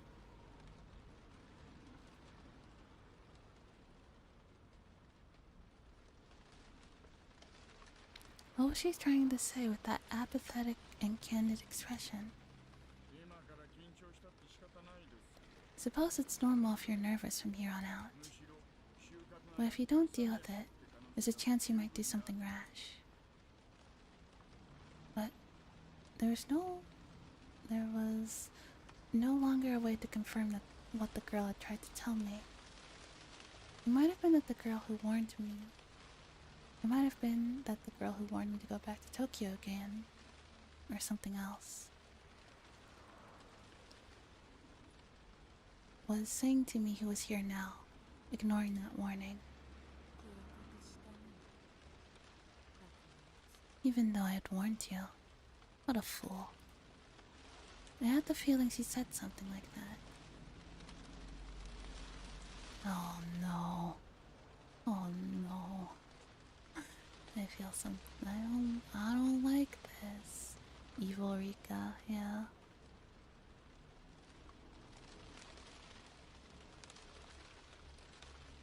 If you were to call Hinamizawa a rather lonely village, then Takasudo was outright desolate. For your everyday city boy like me, really want to know what's possessing her or making her do that? Yeah, same. I just couldn't understand why anybody would force themselves to live here. There are signs that people had, but they're all covered in dust or enveloped in ivy, indicating that it was all abandoned. People really lived in a place like this, didn't they? Well, it was a long time ago. Wasn't there a myth or legend about man-eating demons? Yes. There's a legend that Hinamizawa... Okay, you know how they call themselves the Onigafuchi Guardians? That was Hinamizawa's original name. And Onigafuchi means Demon's Abyss.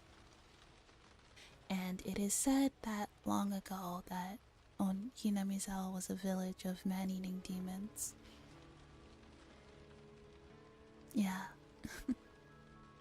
And there is a swamp that is called Onigafuchi Swamp, so the Demon's Abyss. And that swamp is said to be completely bottomless.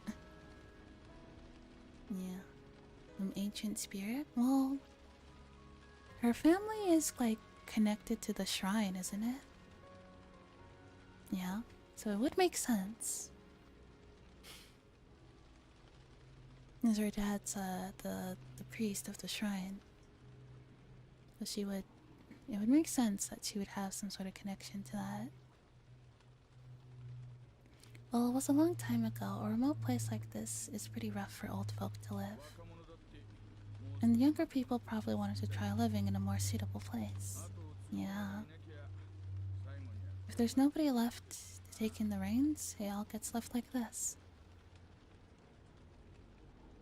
Even if I had no personal attachments to the village, seeing the disused buildings made me feel a little sentimental. It seemed that Oishi also felt the same way. Was the wallet found over here? The person who found it must have a good reason to come out to this desolate place.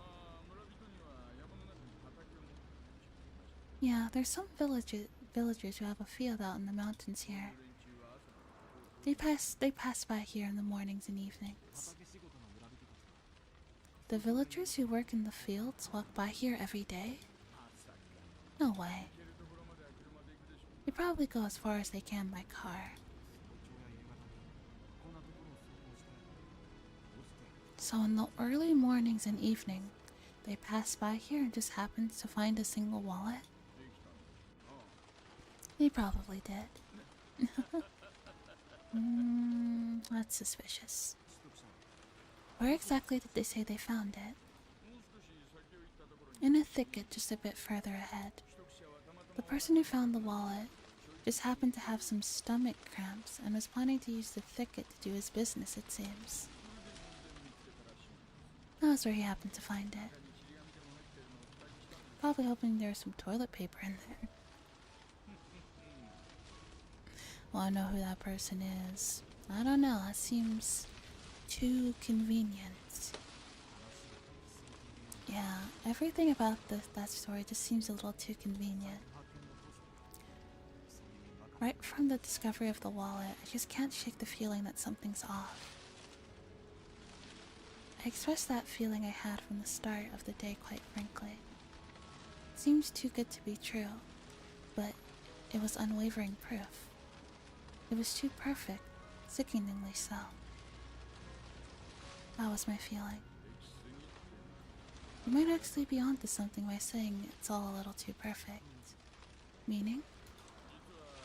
The truth is, I heard a little something from a friend of mine in the 4th Division, where Oryu Sonozaki referenced the kidnapping of the minister's grandson. She referenced it? It's been several days since the minister's grandson has been kidnapped. Poor boy. It'd be nice if they let him go soon. It seems that old Oreo muttered something like that while on her veranda. She did say that.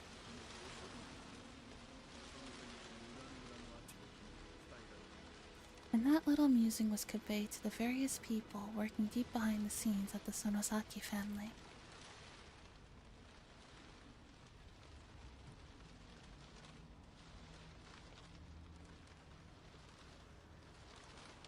Yeah, they aren't letting that kid go until they get their way or get caught. Yeah, pretty much. Right, I heard something earlier from Sato-san the informant. When the leader Oryu had a concern, somebody in the family would be considerate.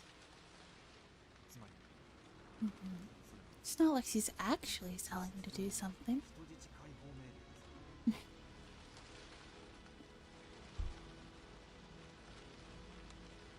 She's just thinking out loud, you know? If somebody happens to hear that and do something, then... So in essence, she gave the order to release the hostage. I see it that way. Oh, the wallet being conveniently discovered was just a ploy to hand the boy over to the police. Why would they release the hostage? Well, there's only one reason why somebody would release a hostage, isn't there? They got what they wanted. What is it? They reached a deal. That would mean the minister promised to hold the Hinamizawa Dam project. Yep. The dam project will definitely go away. At that moment, those words that the girl had said resurfaced in the back of my mind. In the end, it was turning out exactly as she had proclaimed. That young girl knew the circumstances. She knew everything about this kidnapping incident, from the beginning to the end. Akasaka. The girl unexpectedly called my name. What is it? Go back to Tokyo. Huh? Before long, you will woefully regret coming to this village. That would be an incredibly pathetic thing to see. So I thought I'd warn you right now, I got PTSD from this. I mean, it's creepy. It's really creepy. You know, this sweet, just carefree little girl who's just acting like any other little girl is. You know? The little girl who was like bragging about being able to like um do addition without using her fingers. Suddenly suddenly starts talking like a grown woman. What the fuck? I remember when you first read it, it caught me off guard for sure. Yeah. Why would I come to regret it? Stop whining. When you tried crossing the road when the don't walk sign goes up, did your parents finish explaining why it was dangerous before pulling you back to the sidewalk? They'd pull you back right away, wouldn't they? Like, that's not how that's not how kids talk. They'd pull you back before explaining why it was dangerous, wouldn't they? In other words, it's something like that. Damn demon. The girl who knew everything from start to finish had warned me in the beginning. Go back to Tokyo. I don't know, maybe he should have just like went back and just taken like whatever trouble he would have gotten from it. You know, just be like, whatever, like, I'll take the heat, like, demote me, whatever. I just had to come back. Yeah. Akasaka is such a coward.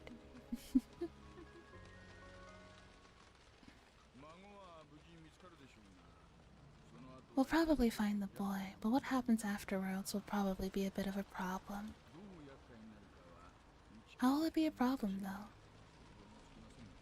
It's something a single officer like me can't figure out.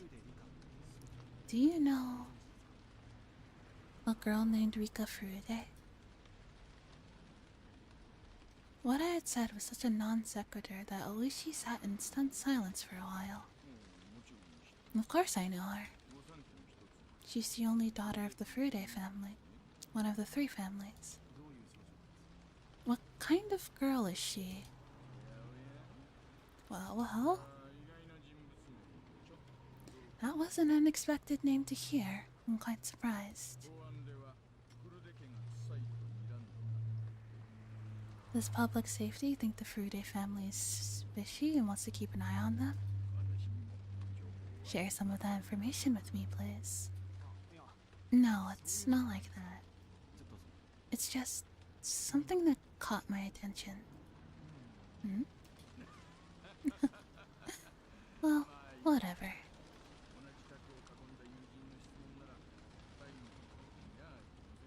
It wouldn't do not to answer a question from a friend I've sat at the same table with. I'm honored that you call me a friend. So, that little lady is, well, somewhat of a village mascot. She's beloved by everybody in the village.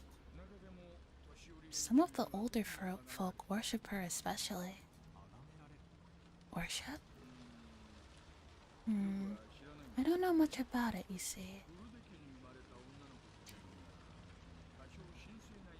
Girls born in the Furude family have somewhat of a sacred implication, it seems. It's one of the local beliefs in Hinamizawa. The living incarnation of Oyashiro-sama or something like that. Or so the story goes, apparently. Oh, interesting. Oh yes, also. Oyashiro-sama is basically the guardian deity that watches over Hinamizawa village. It's also, if you're wondering what kind of deity it is, it's not necessarily a kind, giving blessings kind of deity. It's more,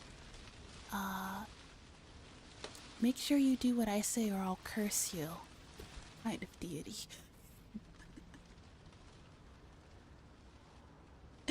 Yeah. Yeah, the condemning kind, not the nice protective kind. Yeah, possession, elders worship her, there's a lot going on there, exactly. Orishio-sama? Now that you mention it, I think I saw Orishio-sama written on some of the Alliance's banners.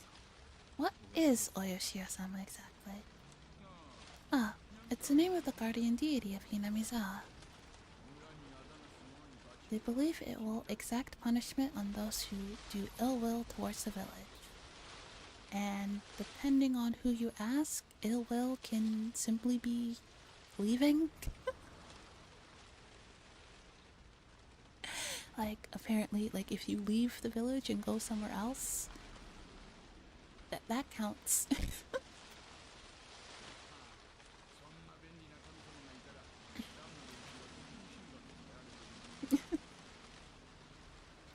Well, if there's such a convenient god around, the guys at the dam would have been long since done in by divine justice. Luckily, nothing like that has happened to anybody just yet.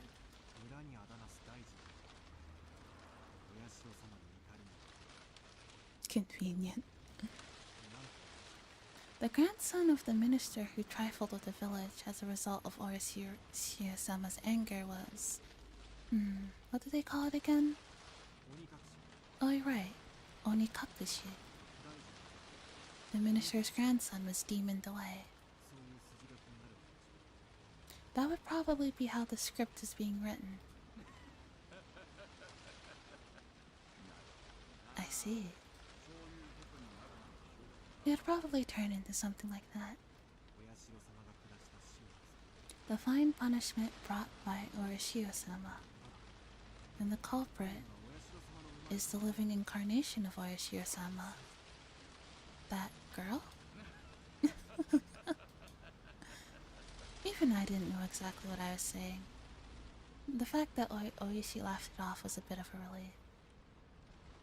Oishi's joyous laughter was so infectious that I began to laugh like an idiot as well. Oh. This is unusual. Oishi, after laying to the horn several times, rolled the window down, waving out his arm in an exaggerated manner. It was a car headed the opposite way. Oh, I really hope they didn't just miss him. Until now, we hadn't run into any other cars except our own. Of all places, it was at this desolate location. It seemed that Oishi knew the owner of that car. The other car also chirped its horn and came to a stop. Dr. Irie!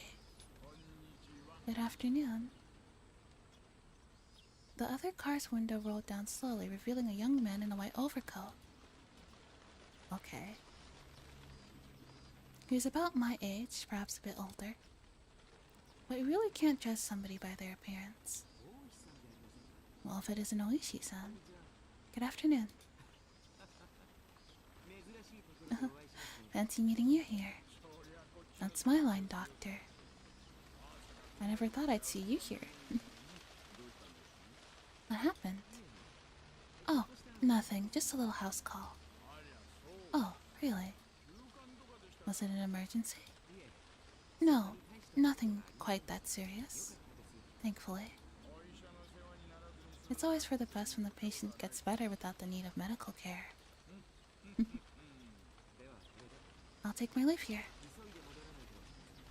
If I don't get back quickly, my staff will be angry with me. It's right under their nose. Oh, I hope the boy isn't in the car.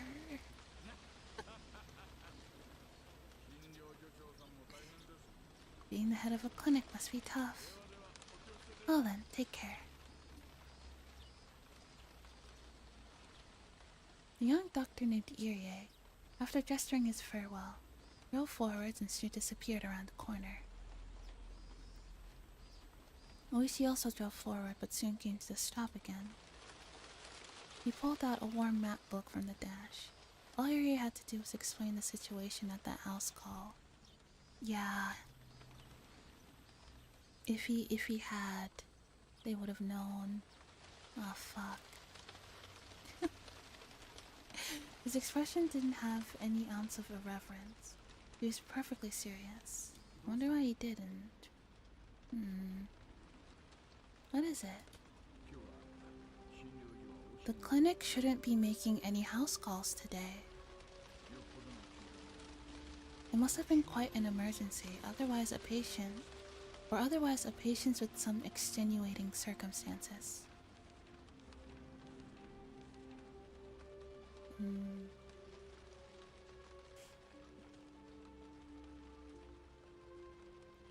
Oishi flipped through the pages, opening up to a map of Takasudo. After that, he took a look around and started to figure out what our current location was. Are you saying that emergency is suspicious? Didn't I say?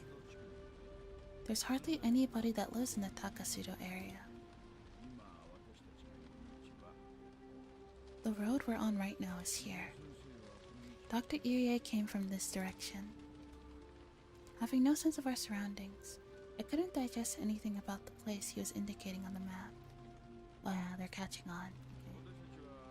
We're heading towards the spot where the wallet was found. By the way, it's over here. See? If you're heading into one of the few residences in Takasudo, it's the wrong road. Meaning Dr. Irie came from a direction where there are no residents? As long as somebody working in the fields between the mountains didn't collapse.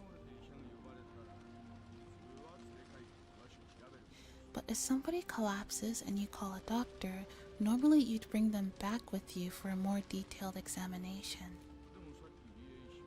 But just now, Dr. Irie said it was nothing serious. Oichi's the ultimate detective. Fuck yeah. It didn't seem like anybody else was in the car with him. Oishi didn't say any more than that. So I said nothing more. That doctor just now examined a patient. It was like that. Yeah, close by. Only that. The noisy radio had suddenly gone quiet. The sky had suddenly turned an oppressive color. As Oishi mused that it might start to rain, a torrential downpour started, as though trying not to disappoint him. Eventually, Oishi stopped the car.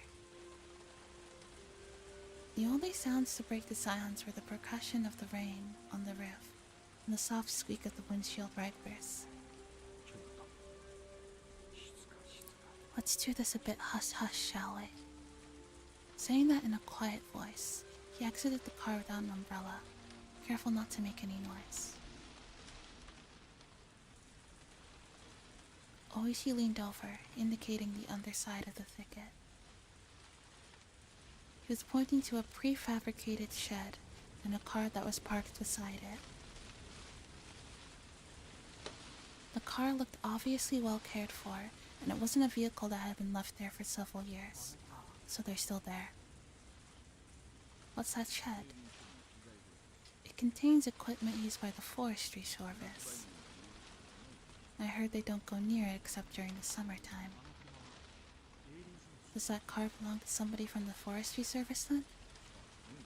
Don't know. It doesn't look like an official vehicle though. Oishi was playing it cool, but my nervousness was gradually increasing. Just in case. Saying that, Oishi returned to the car. I thought he was going to get an umbrella, but he had grabbed the onboard radio instead.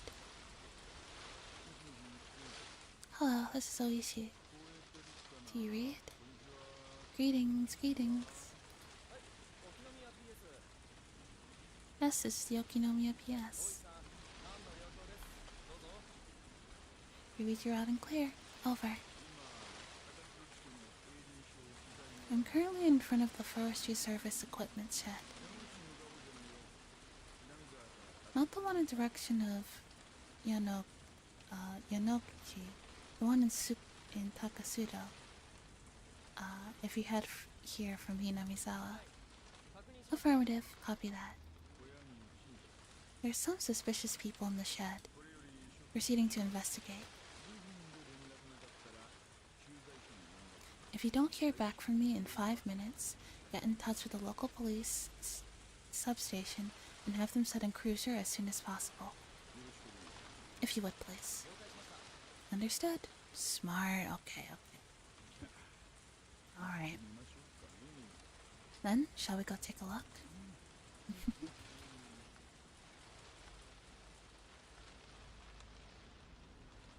Big brain, yeah. Since he was first confined here, he heard the sound of a car multiple times. So he just thought the far-off sound was more of the same. However, the reaction of his captures was until now something he hadn't seen before. They jumped, reacting as if shocked by a jolt of electricity, and pressed against the window, cautiously peering outside. They stopped. Somebody from the forestry service? This is bad. Nah, looks like a cop to me. Oh!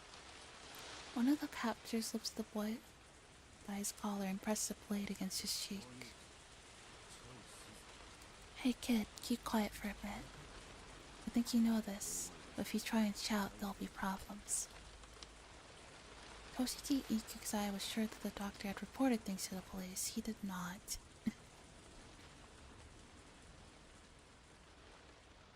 He had felt relief when he thought he was saved, but not imagining that his captors would resort to violence when they were cornered. His anxiety remained unabated. What do we do? Gotta buy time. Take the kid and slip out the back. We'll meet back here when the heat's off. One of the perpetrators grabbed the boy by the collar and forced him to stand.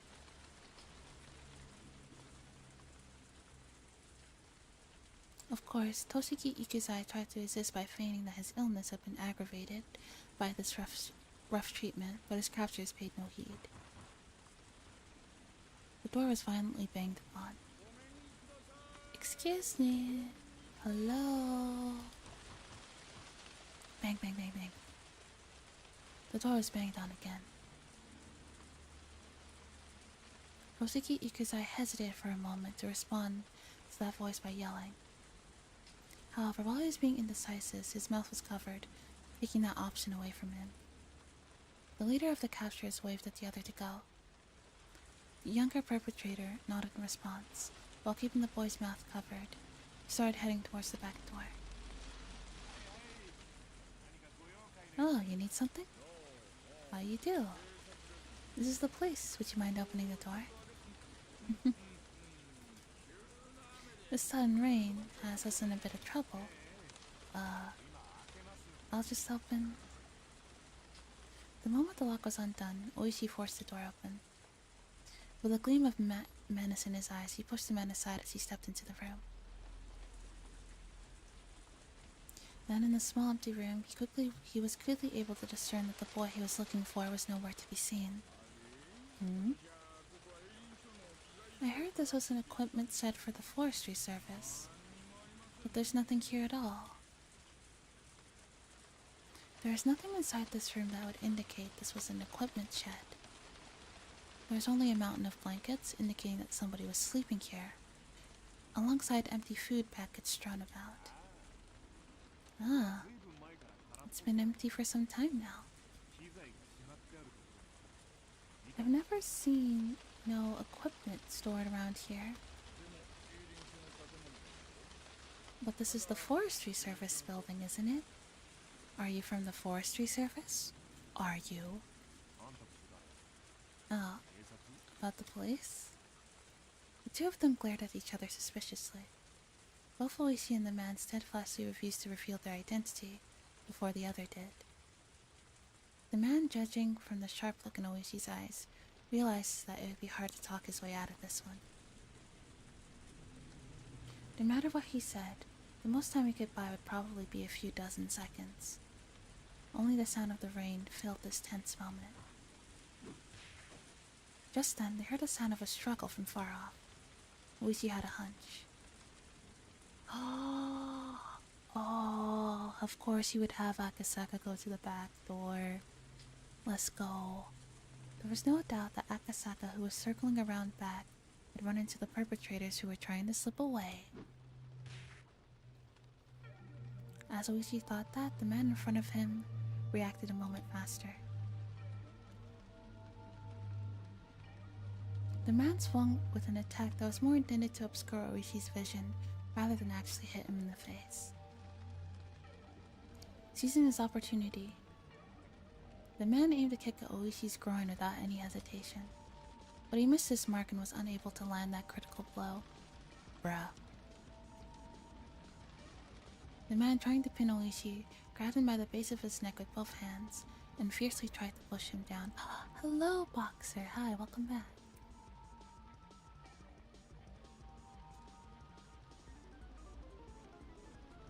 Bruh, not below the belt. Not only did he try to do a cheap move, he also missed.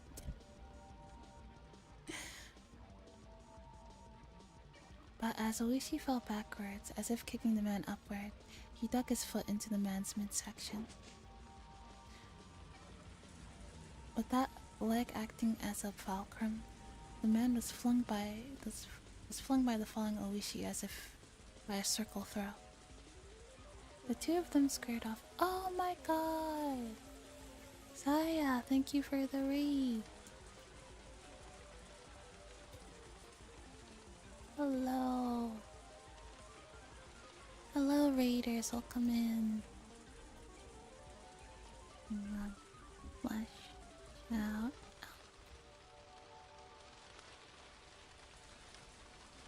Thank you. Thank you for the raid. Welcome in. I'm Koala Mai. I'm a dream carrier VTuber. And today we're just doing just reading Higurashi, just having cozy vibes. If that's what you're into, I'm your girl for that. Welcome in.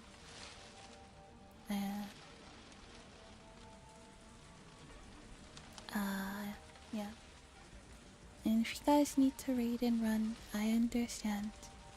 It is pretty late, so if you need to sleep, I get it. Love cozy, that's awesome. And thanks for the raid, and thanks for sharing your community with me. I'll take good care of everyone while you rest up. Thank you.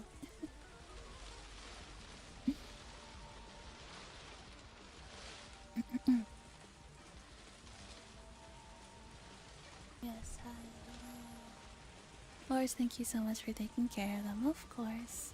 Thanks for the follow. Unfortunately, I cannot read your name, but thanks for becoming a fat rabbit.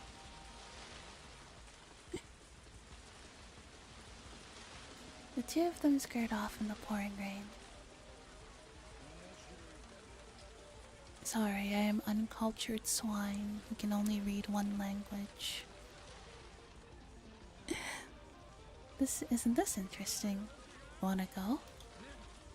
Is he actually gonna fight this guy? He's an old man. Oishi, as if trying to cheer himself on, grinned smugly. He then stood up while brushing the mud off himself. Even though he countered the assault, Oishi was getting up rather awkwardly. Uncultured, no. Yes, hi, hello. Dark Raikon, thanks for becoming a pack rabbit. Welcome in.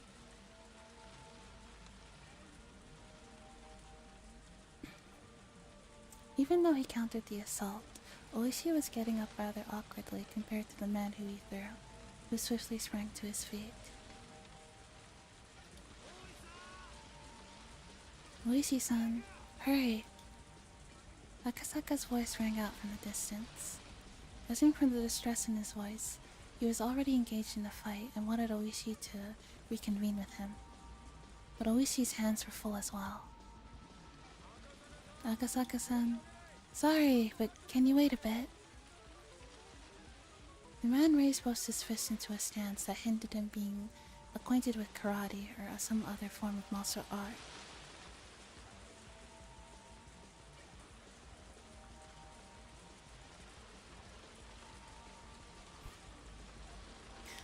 course, Oishi, as an officer of the law, was decently versed in judo. He also had the moxie to have been through his fair share of fights before. Because of that, you could tell that the man in front of him was quite a bit better at fighting than he was. Damn it. Thinking that this was going to be easy just because the order came from the Sonozaki family to release the hostage had been a big mistake. You're pretty good. It's been a while since I got this worked up. Oishi played off the situation like it was no sweat. His opponent, seeing his attitude, took that to mean that Oishi wasn't going to go down easily.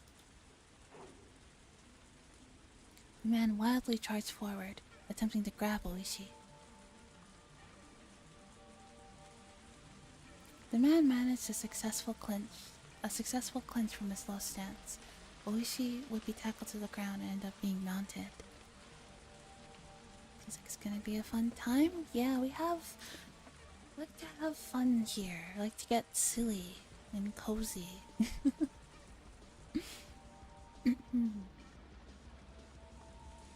It was something you often saw when children fought, but it was really bad position since you couldn't do much once you were in it. Oishi, responding to that move, also lowered his stance to collide with the man head-on. The moment they clashed, Oishi grabbed the man's leg pole.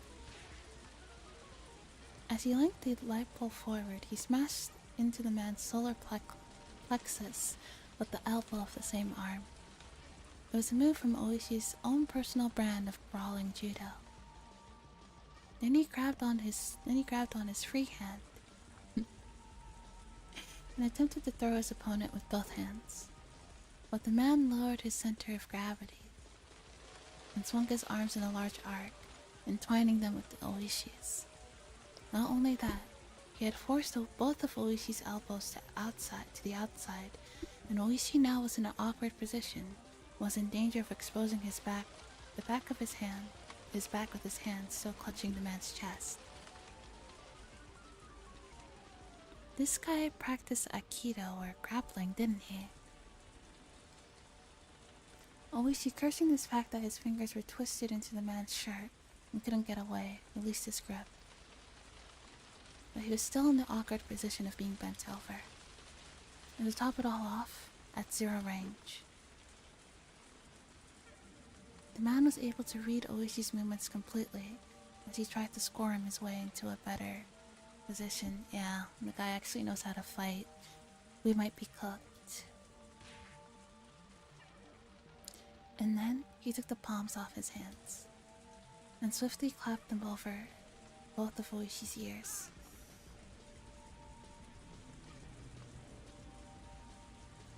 Cupping the ears in any other martial art, except for self-defense, was basically forbidden. Karate and judo didn't recognize it as a legal technique. It was that much of a simple and dangerous attack. Oishi raised both his hands as he tried to reflectively clench at his own ears. But before that could happen, the man wrapped his arms around Oishi's neck. His thick biceps clenched firmly around the base of Oishi's neck like a vice.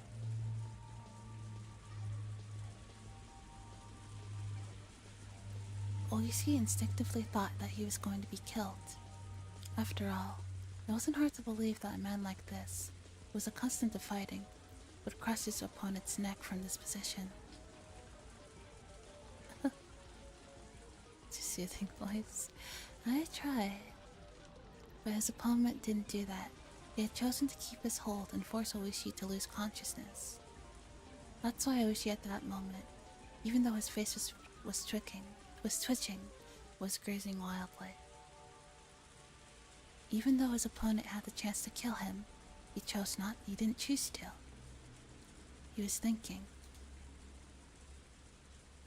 this guy has no intention of killing me. However, even though that might be the case, the man's hold on his neck was by no means gentle. In no time at all, Oishi's consciousness began to fade. having the experience of being taken down countless times in judo during his student days. Oh, ghostly air, thank you for becoming a pack rabbit. Welcome. Oishi was utterly resigned to the fact that it was over.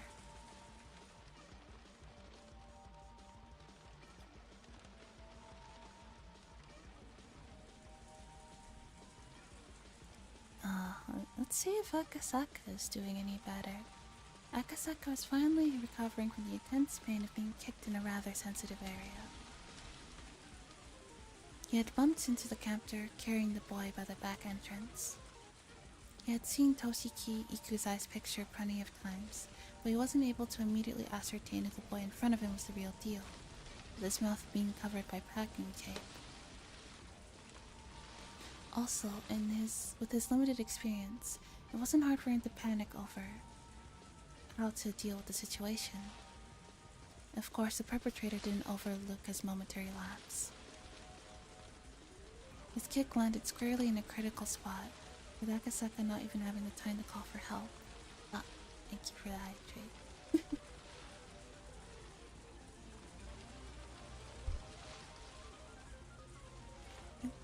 Thanks for the head pat.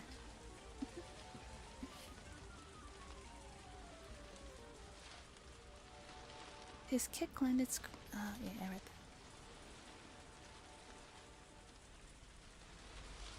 that.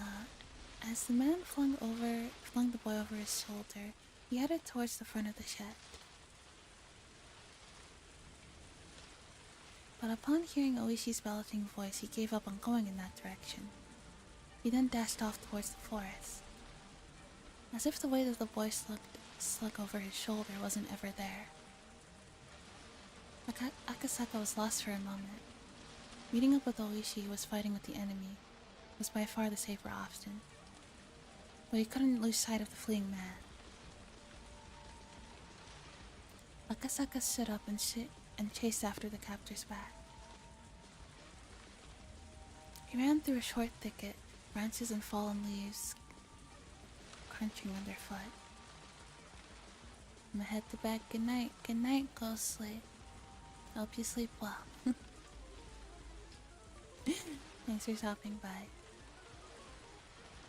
The tips of branches raked and clawed at him, small crashes inscribing themselves on his body one after another. He kept on stepping in puddles and mud, and his shoes were soon filled with murky water. For Akasaka, traveling through this unexplored forest was, even though this was an emergency situation, extremely unpleasant. Stop! This is the police! As he said that, he regretted it immediately, as it was but a waste of breath. There wasn't a thief in the world that would politely stop when told to by the police. To a city boy like Akasaka, running through this forest was an arduous task. However, it must have been no easy task either for the man carrying the minister's grandson. He neither gained nor lost ground in his pursuit. Akasaka, upon realizing that, gained back a bit of composure. Just keep on chasing him. We were running in the same conditions. Yeah, nobody's stopping when you scream police. We're like, oh, it's the police? Okay, alright, sorry. Okay, I'll stop. A for effort.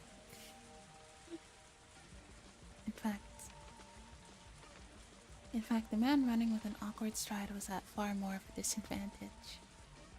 They couldn't run forever. Eventually, he'd definitely trip and fall. As long as he is being hounded, he would definitely stumble. And soon his wish was fulfilled. Ugh!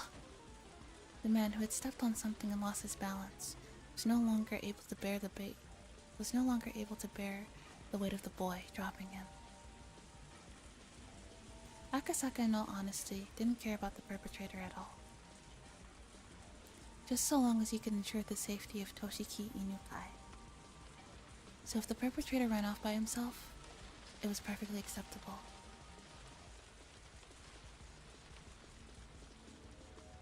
But it seemed that Toshiki Inukai was important to the man as well, and didn't choose to just run away empty-handed. Akasaka didn't know what to do in this kind of situation.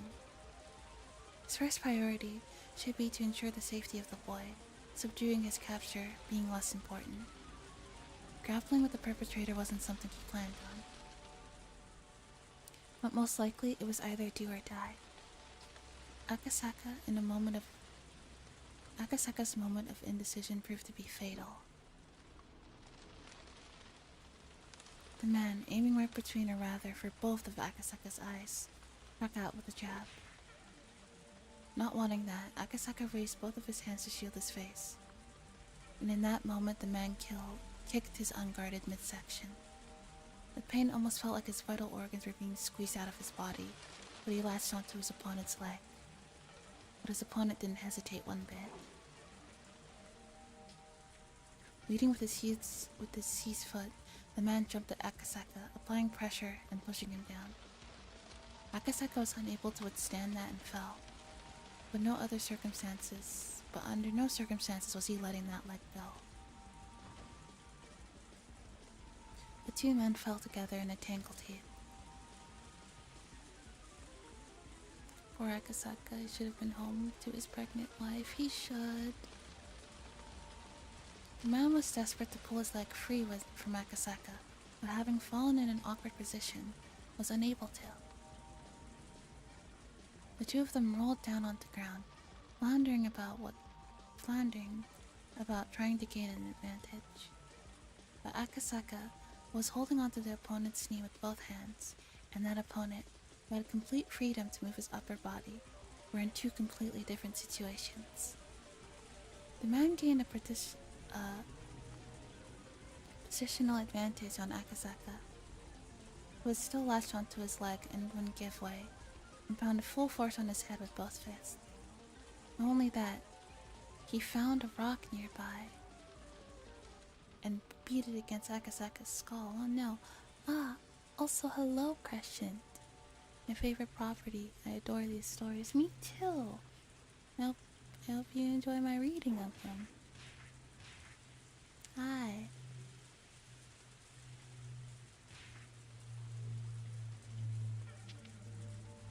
Yeah, welcome in.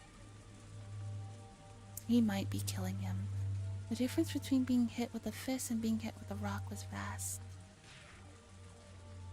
Akasaka quietly thought of letting go of the man's leg to free his hands to protect his head. But if he let go here, the man would get away. If he didn't dig in here, everything would be for naught. The boy he was trying to save was right there. He was going to save him and go back to Tokyo. If he could do that, then it was goodbye to this freakish village. Oh god. Without looking, I could tell that my forehead had split open and was gushing blood. But I didn't let go of the man's leg. How could I? I won't let go. And the man realized that no matter how much he bit my head, I wasn't getting away.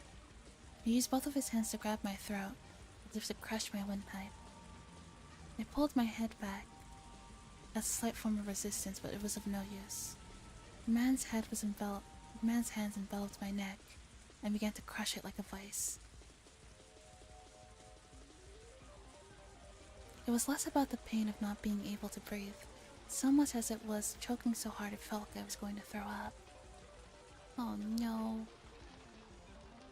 It felt like my stomach was going to turn itself inside out, but I could only endure it.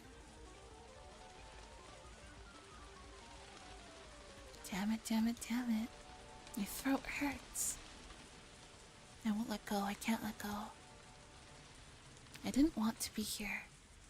I wanted to resolve this and go back to Tokyo. Go back to Tokyo. And talk to Yuki. All about our unborn child. We were going to talk about our bright future. I had no intention of loosening my grip. However, I loosened just a bit and the man's leg came free. The man kicked as hard as possible and I tumbled backwards. I'm sad. No. My head was spinning and I was unable to get up right away. No, I couldn't even put any strength to getting up in the first place. Even so, I couldn't back down. If I let him escape now, this chance would never come again. Even just catching their scent was nothing of a short miracle. If we weren't able to get the minister's grandson back here, there wouldn't be another chance. The man tried to drag the boy to his feet. The kid was displaying some unexpected resistance, allowing me to get up unnoticed. Kind of throwing it away? I mean, it's not like he'll be able to go home if they don't catch the child, right? If they don't catch the perpetrators, right? And he'll still have to investigate and still have to find them. Yes, hi, hello. Also, Crescent Chronicle, thanks for becoming a pack rabbit. I grasped the lock the man had just beat me over the head with. Yes, hi, hello. Mr. Manager, thanks for becoming a pack rabbit. Now it's my turn. I'll be listening and lurking while working on stuff. Okay, I'll be lurking. The clock should be a supplement. The clock should be able to supplement what meager strength I had left, adding even more than enough power to my attack. I don't want to see him die. I knew this would get deep. Well, he's not dead yet. My fist still wrapped around the rock, dug into the side of the man's torso. It seems like it hurt him quite a bit.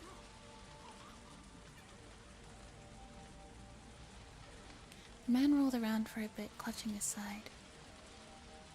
Freed from the man's grip, the boy hid behind me. Toseki Inukai-kun, right?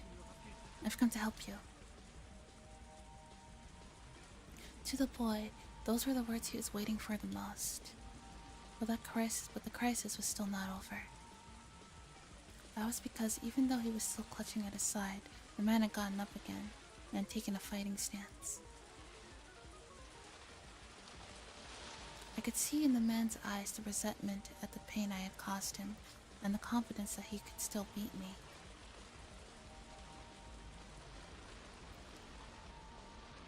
If he were to clash head-on again, he might not even stop if my head were split open. Tempest, hello, hi. Also, I saw that you finally beat GTFO. Congratulations. I knew you could do it.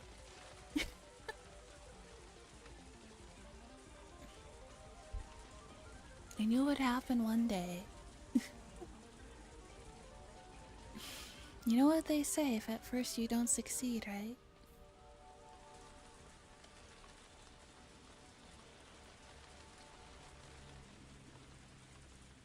Yeah, he did, finally. If he were to clash head-on again, he might not even stop if my head were split open. Stop resisting. Surrender quietly. You should just hand the boy over. Do you want me to snap your neck? Who would listen to you now? Reinforcements are already on their way. Oh yeah, it's definitely been more than 5 minutes, huh? Beat the whole game with friend as duo. Let's go, we did it. Oh, hi Killwolf, hi. Also, thank you for, I saw it on Throne earlier. Thank you for, the copy of, Magical Girl Raising Project. Thanks a lot for that. I will definitely read that on stream once I get it. Thank you. Thank you, I appreciate it.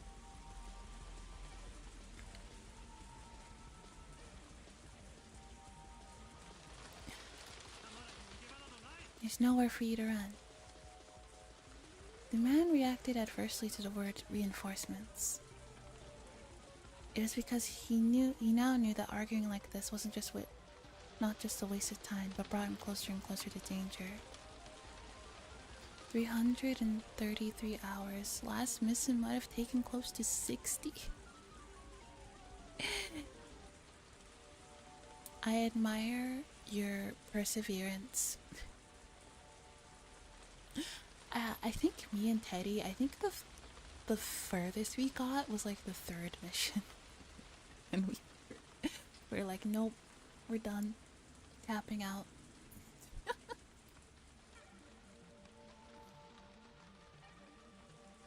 Realizing that the man shifted mental gears almost too quickly. Let's finish this fast. How about this?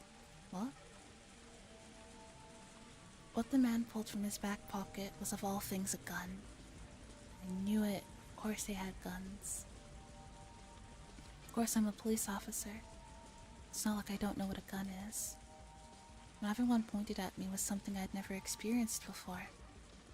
Was it real? Of course it was. There's no way it'd be a replica in a situation like this. Put both your hands behind your head and lay down quietly. Don't get cocky, you villain. Won't do anything you say. I guess at this moment, mwah. It's getting late for me. I need to go to bed now. Try to watch more of your streams. Hope you all have a cozy night. Thanks for stopping by, Crypto. I hope you sleep well.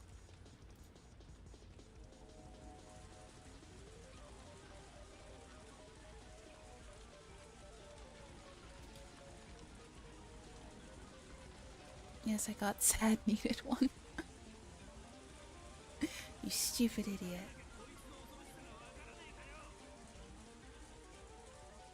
Do you not know what this is without me shooting you with it? Then shoot. Reinforcements will hear the gunshot and head right over here. Are you stupid?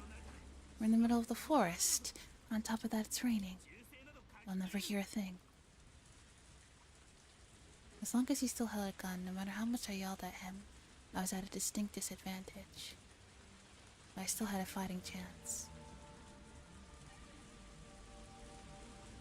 If I were in his shoes, instead of wasting time yelling at each other like this, I would just shoot him and take the boy. That was the fastest and would suppress any further resistance from him. But the man was demanding my surrender without having fired a shot. Meaning that he either didn't want to shoot or couldn't. In other words, the man in front of me was shocked. If I could buy just a little more time, the factors that would lead to my victory were numerous. I wish he was probably on his way, and the reinforcements he called for before coming here should already be on their way too. Not only that, they should have contacted the local police box.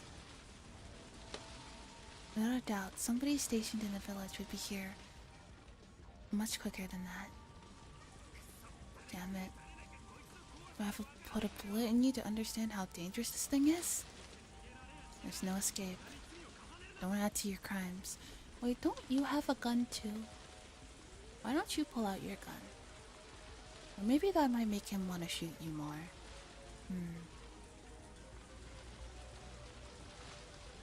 At that moment, I heard the rustling of foliage and heavy footsteps approaching.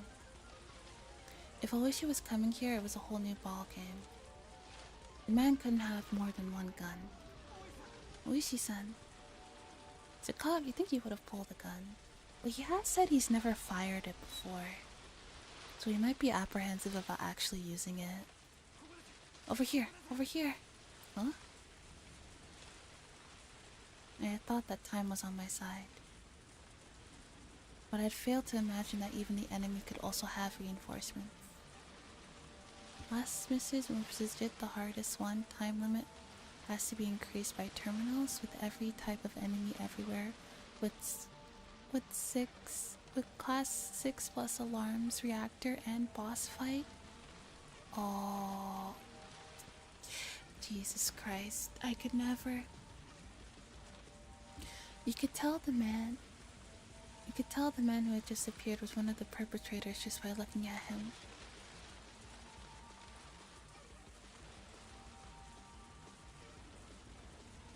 You almost got beaten to death and strangled. Do you think a gun would be a proportionate response? Absolutely. A reasonable crash out.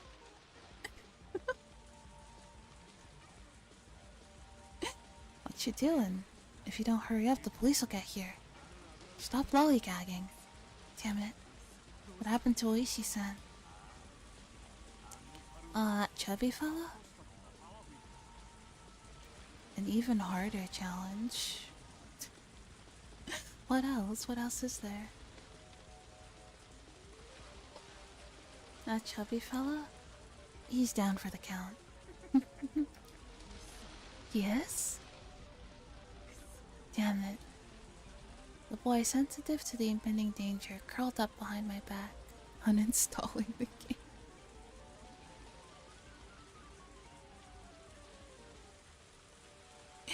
Yeah? How could this be, damn it? Your buddy isn't coming. Serves you right. She's on the other foot now. As I backed up against the large tree while still protecting the boy, the second man also pulled out a gun. Okay. Now how about we all calm down here? Let's all calm down.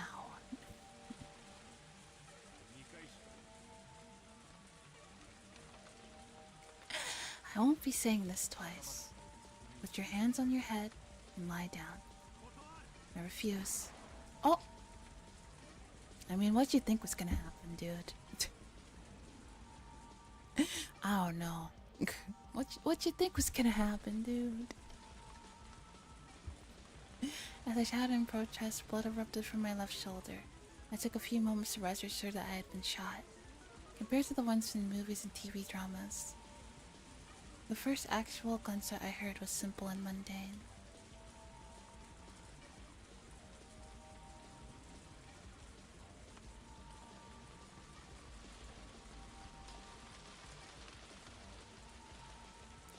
In fact, the sound was akin to the smallest fireworks. Oh. I'm going to try really hard to say your name. Wait a minute, I know you. I watch your streams. I'm always lurking in your streams. Hi.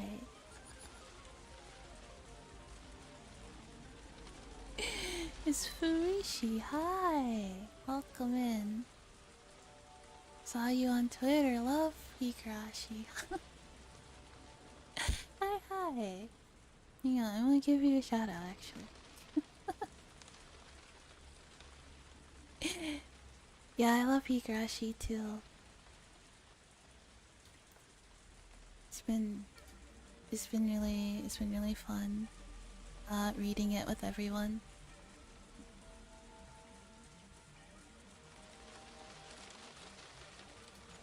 Yeah, I love your streams. I'm really talking. Story is so dark, but it's so good and enjoyable, yeah. Yeah, I've been having a blast reading it with everyone.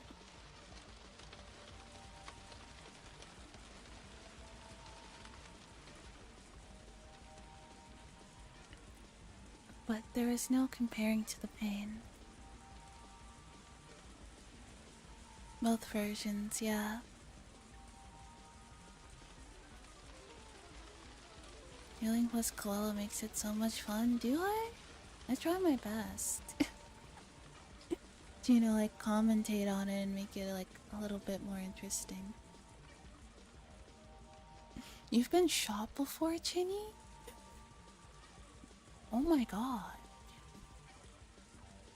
Getting some sleep soon, so this is perfect. Awesome. I hope I can help you sleep well, Fu.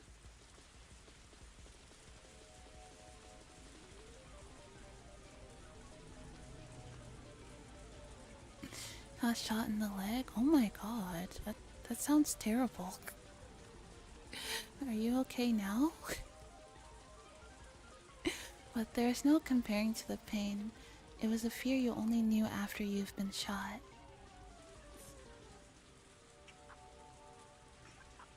Jesus Christ. You guys okay? Sir? Are you okay? Are you okay? Not by a proper gun, it was an air rifle. Oh shit.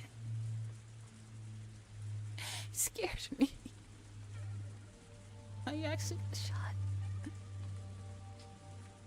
The boy was in confusion, tugged at my clothes, agitating the wound even further.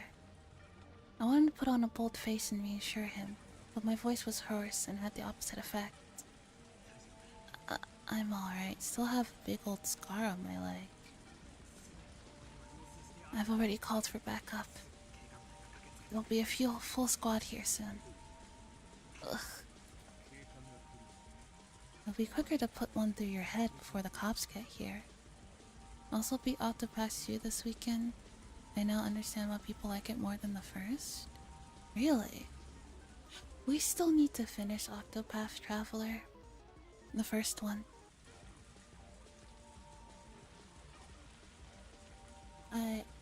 I will pick that up again eventually.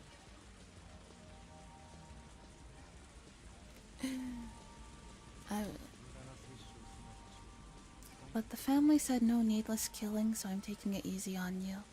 Oh, that's why they didn't kill him. Don't mess with me or I ain't holding back. This was bad. This was very, very bad. The second man was a completely different beast than the first. He had no signs of indecisiveness or mercy. If this man said he'd shoot, he'd shoot.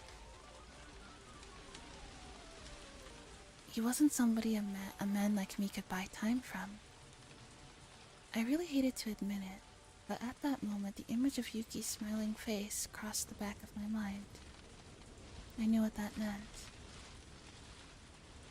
I was warning myself not to throw my life away over a matter of pride. Of course I didn't want to die here. I was just starting a new life with Yuki, and I wanted to see the face of our soon-to-be-born child. Why should I risk my life for some minister's grandson when I was at such a critical juncture in my own life?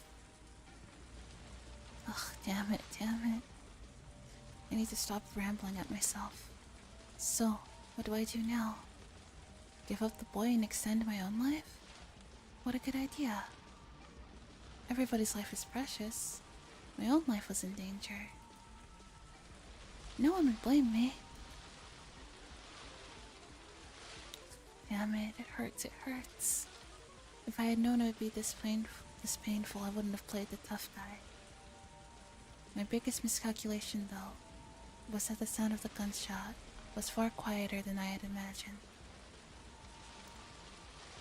If it was only that loud, it would have been drowned out by the rain in the forest. It wasn't something that somebody from far away could hear. Damn it. Wait, just wait. I don't want to die. And I don't want to kill you. So long as you understand. Don't shoot, okay? We were 16 when that happened? Oh my god. It must have been so scary.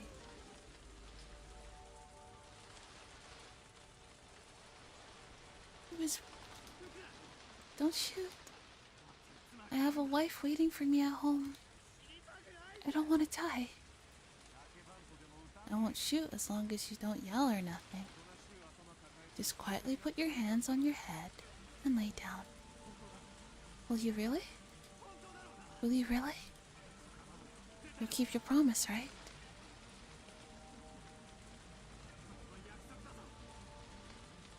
This is a promise between men. I will. It's a promise between men. Keep your promise. Keep it.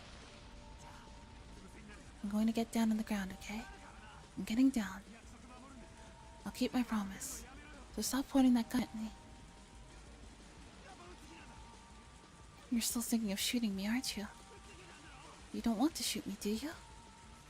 When I get down on the ground, you're just gonna shoot me in the back of the head, aren't you? I won't, I won't. Fine. I'll put it away. I'll put the gun away. It's a promise between men. There. No problem now, right? Oh, yeah, absolutely no complaints. Let's go. It was over in a flash. The moment he lowered his guns, he DC like crazy. It's bad, but life happens sometimes. I hope you're doing better now, Cody. He didn't let his chance slip by. Oishi had been assessing the situation for quite some time from behind the two men. But since they had their guns trained on me, they didn't really have a chance to jump in. Seeing the look on Oishi's face indicating that he wanted me to create an opening, I took on that role completely. I tried my best. Oishi forcibly tilted the arm that was holding the gun. And then, oh! Chi, thanks for becoming a pack rabbit, welcome. He then took the gun from the man's hand in only an instant. The other man, who was a bit slow in grasping what was happening, pointed his gun at them. But with his ally grappling with Oishi, he couldn't pull the trigger.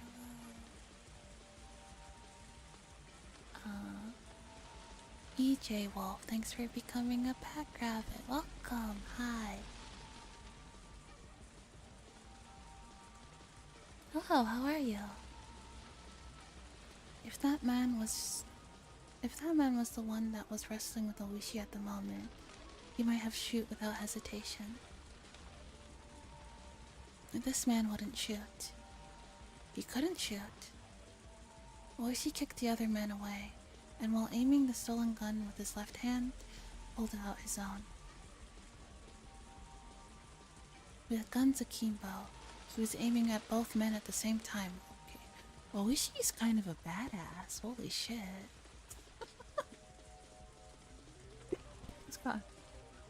He's got two guns out, just like pointing them at both of them, like...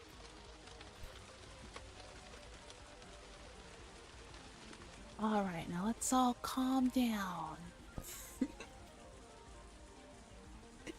Not doing anything rash now. I do believe that's checkmate. Oishi is the real MC. Yeah. It was perfectly played. But heedless of the guns pointed at them, the men shouted "Scram" as they scattered away at full speed. It was over in an instant. Those two running away without putting up a fight was honestly unexpected. Oishi, quietly clicking his tongue in astonishment, slipped both guns into his pants pockets. Those guys know their stuff. What do you mean?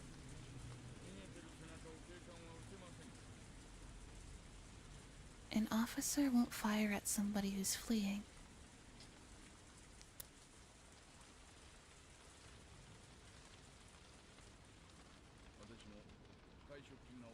I want to keep my pension here.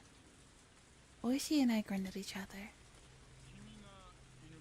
Are you Tokishi Inukai-kun? The grandson of Minister of Construction Inukai? Yes. This is going to be a major incident. We probably only cut the tail off the lizard, though.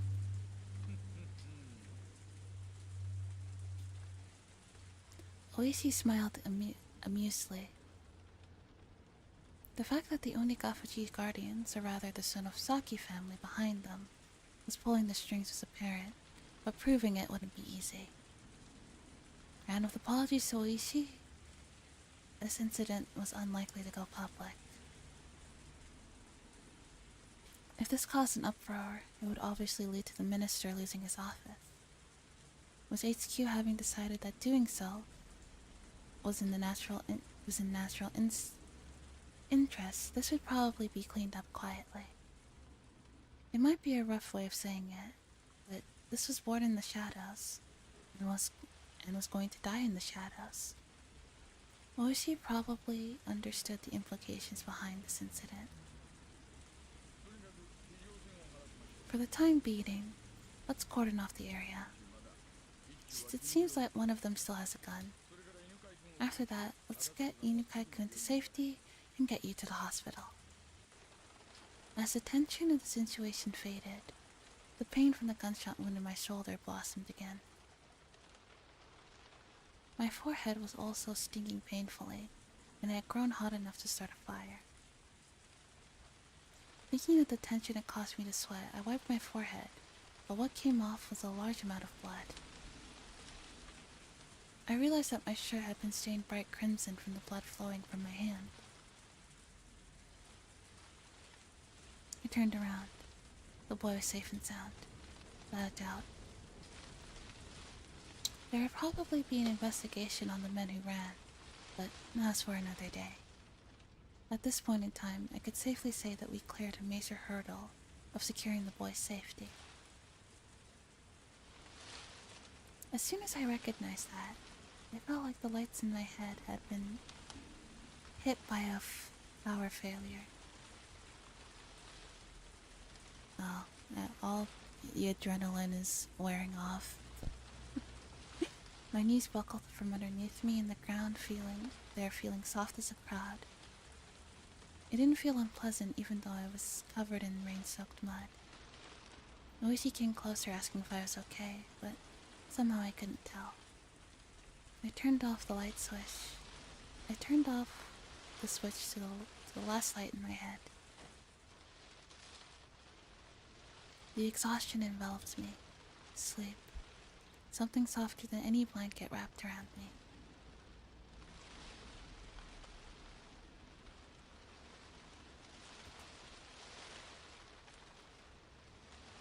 We did it, gamers.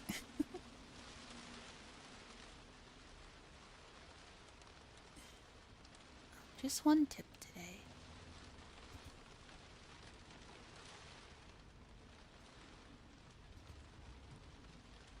A very kind person.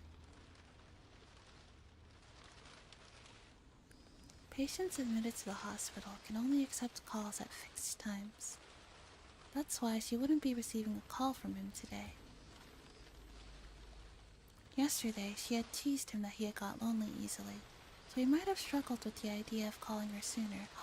This must be Yuki.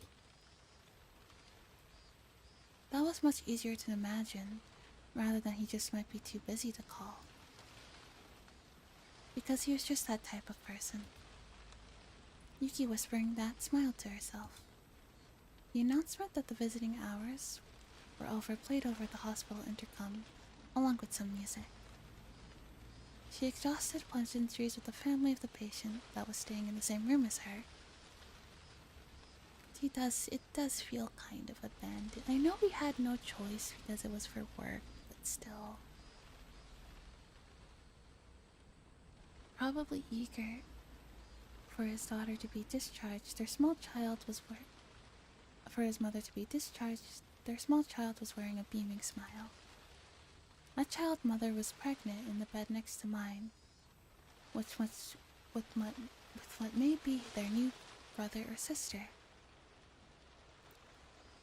They were probably ready to burst with the expectations, dreams, and worries of having a new sibling. The joys of a growing family. Bathing in those warm feelings, I stroked my own belly, which had grown quite large. I talked with him about how many children we wanted to have. We talked about if we had 3, it would certainly be lively.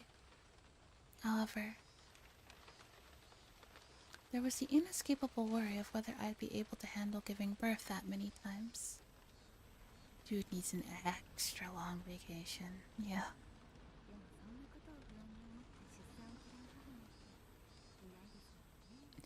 There isn't a mother out there who would hate to give birth because of that worry, though. Your earlier retirement after all that.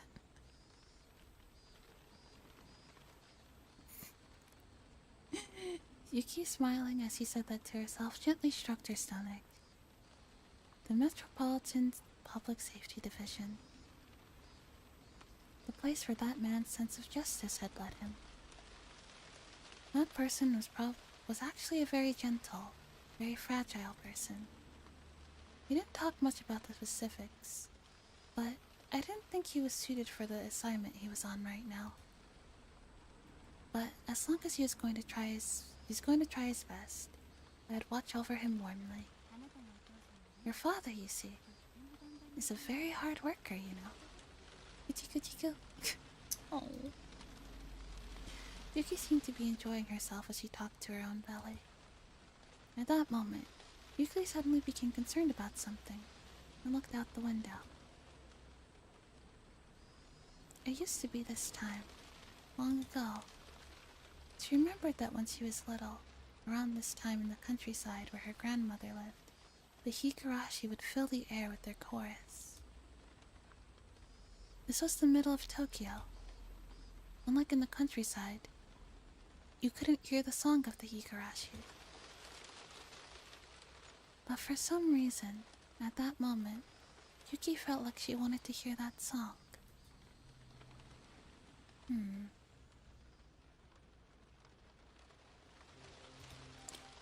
It's a little ominous. That was the end of chapter 4. Depending on how long chapter 5 is, we might be able to finish 5 and 6 in one stream. However, for now,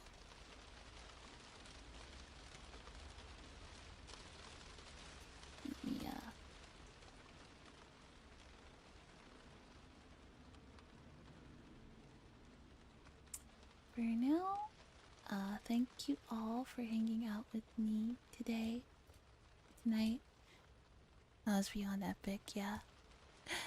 I had a lot of fun hanging out with you guys tonight. I might be streaming tomorrow. I might schedule one with Teddy tomorrow. Maybe. If he's up for it. If not, then it's whatever. But thank you all for hanging out with me. I had a lot of fun.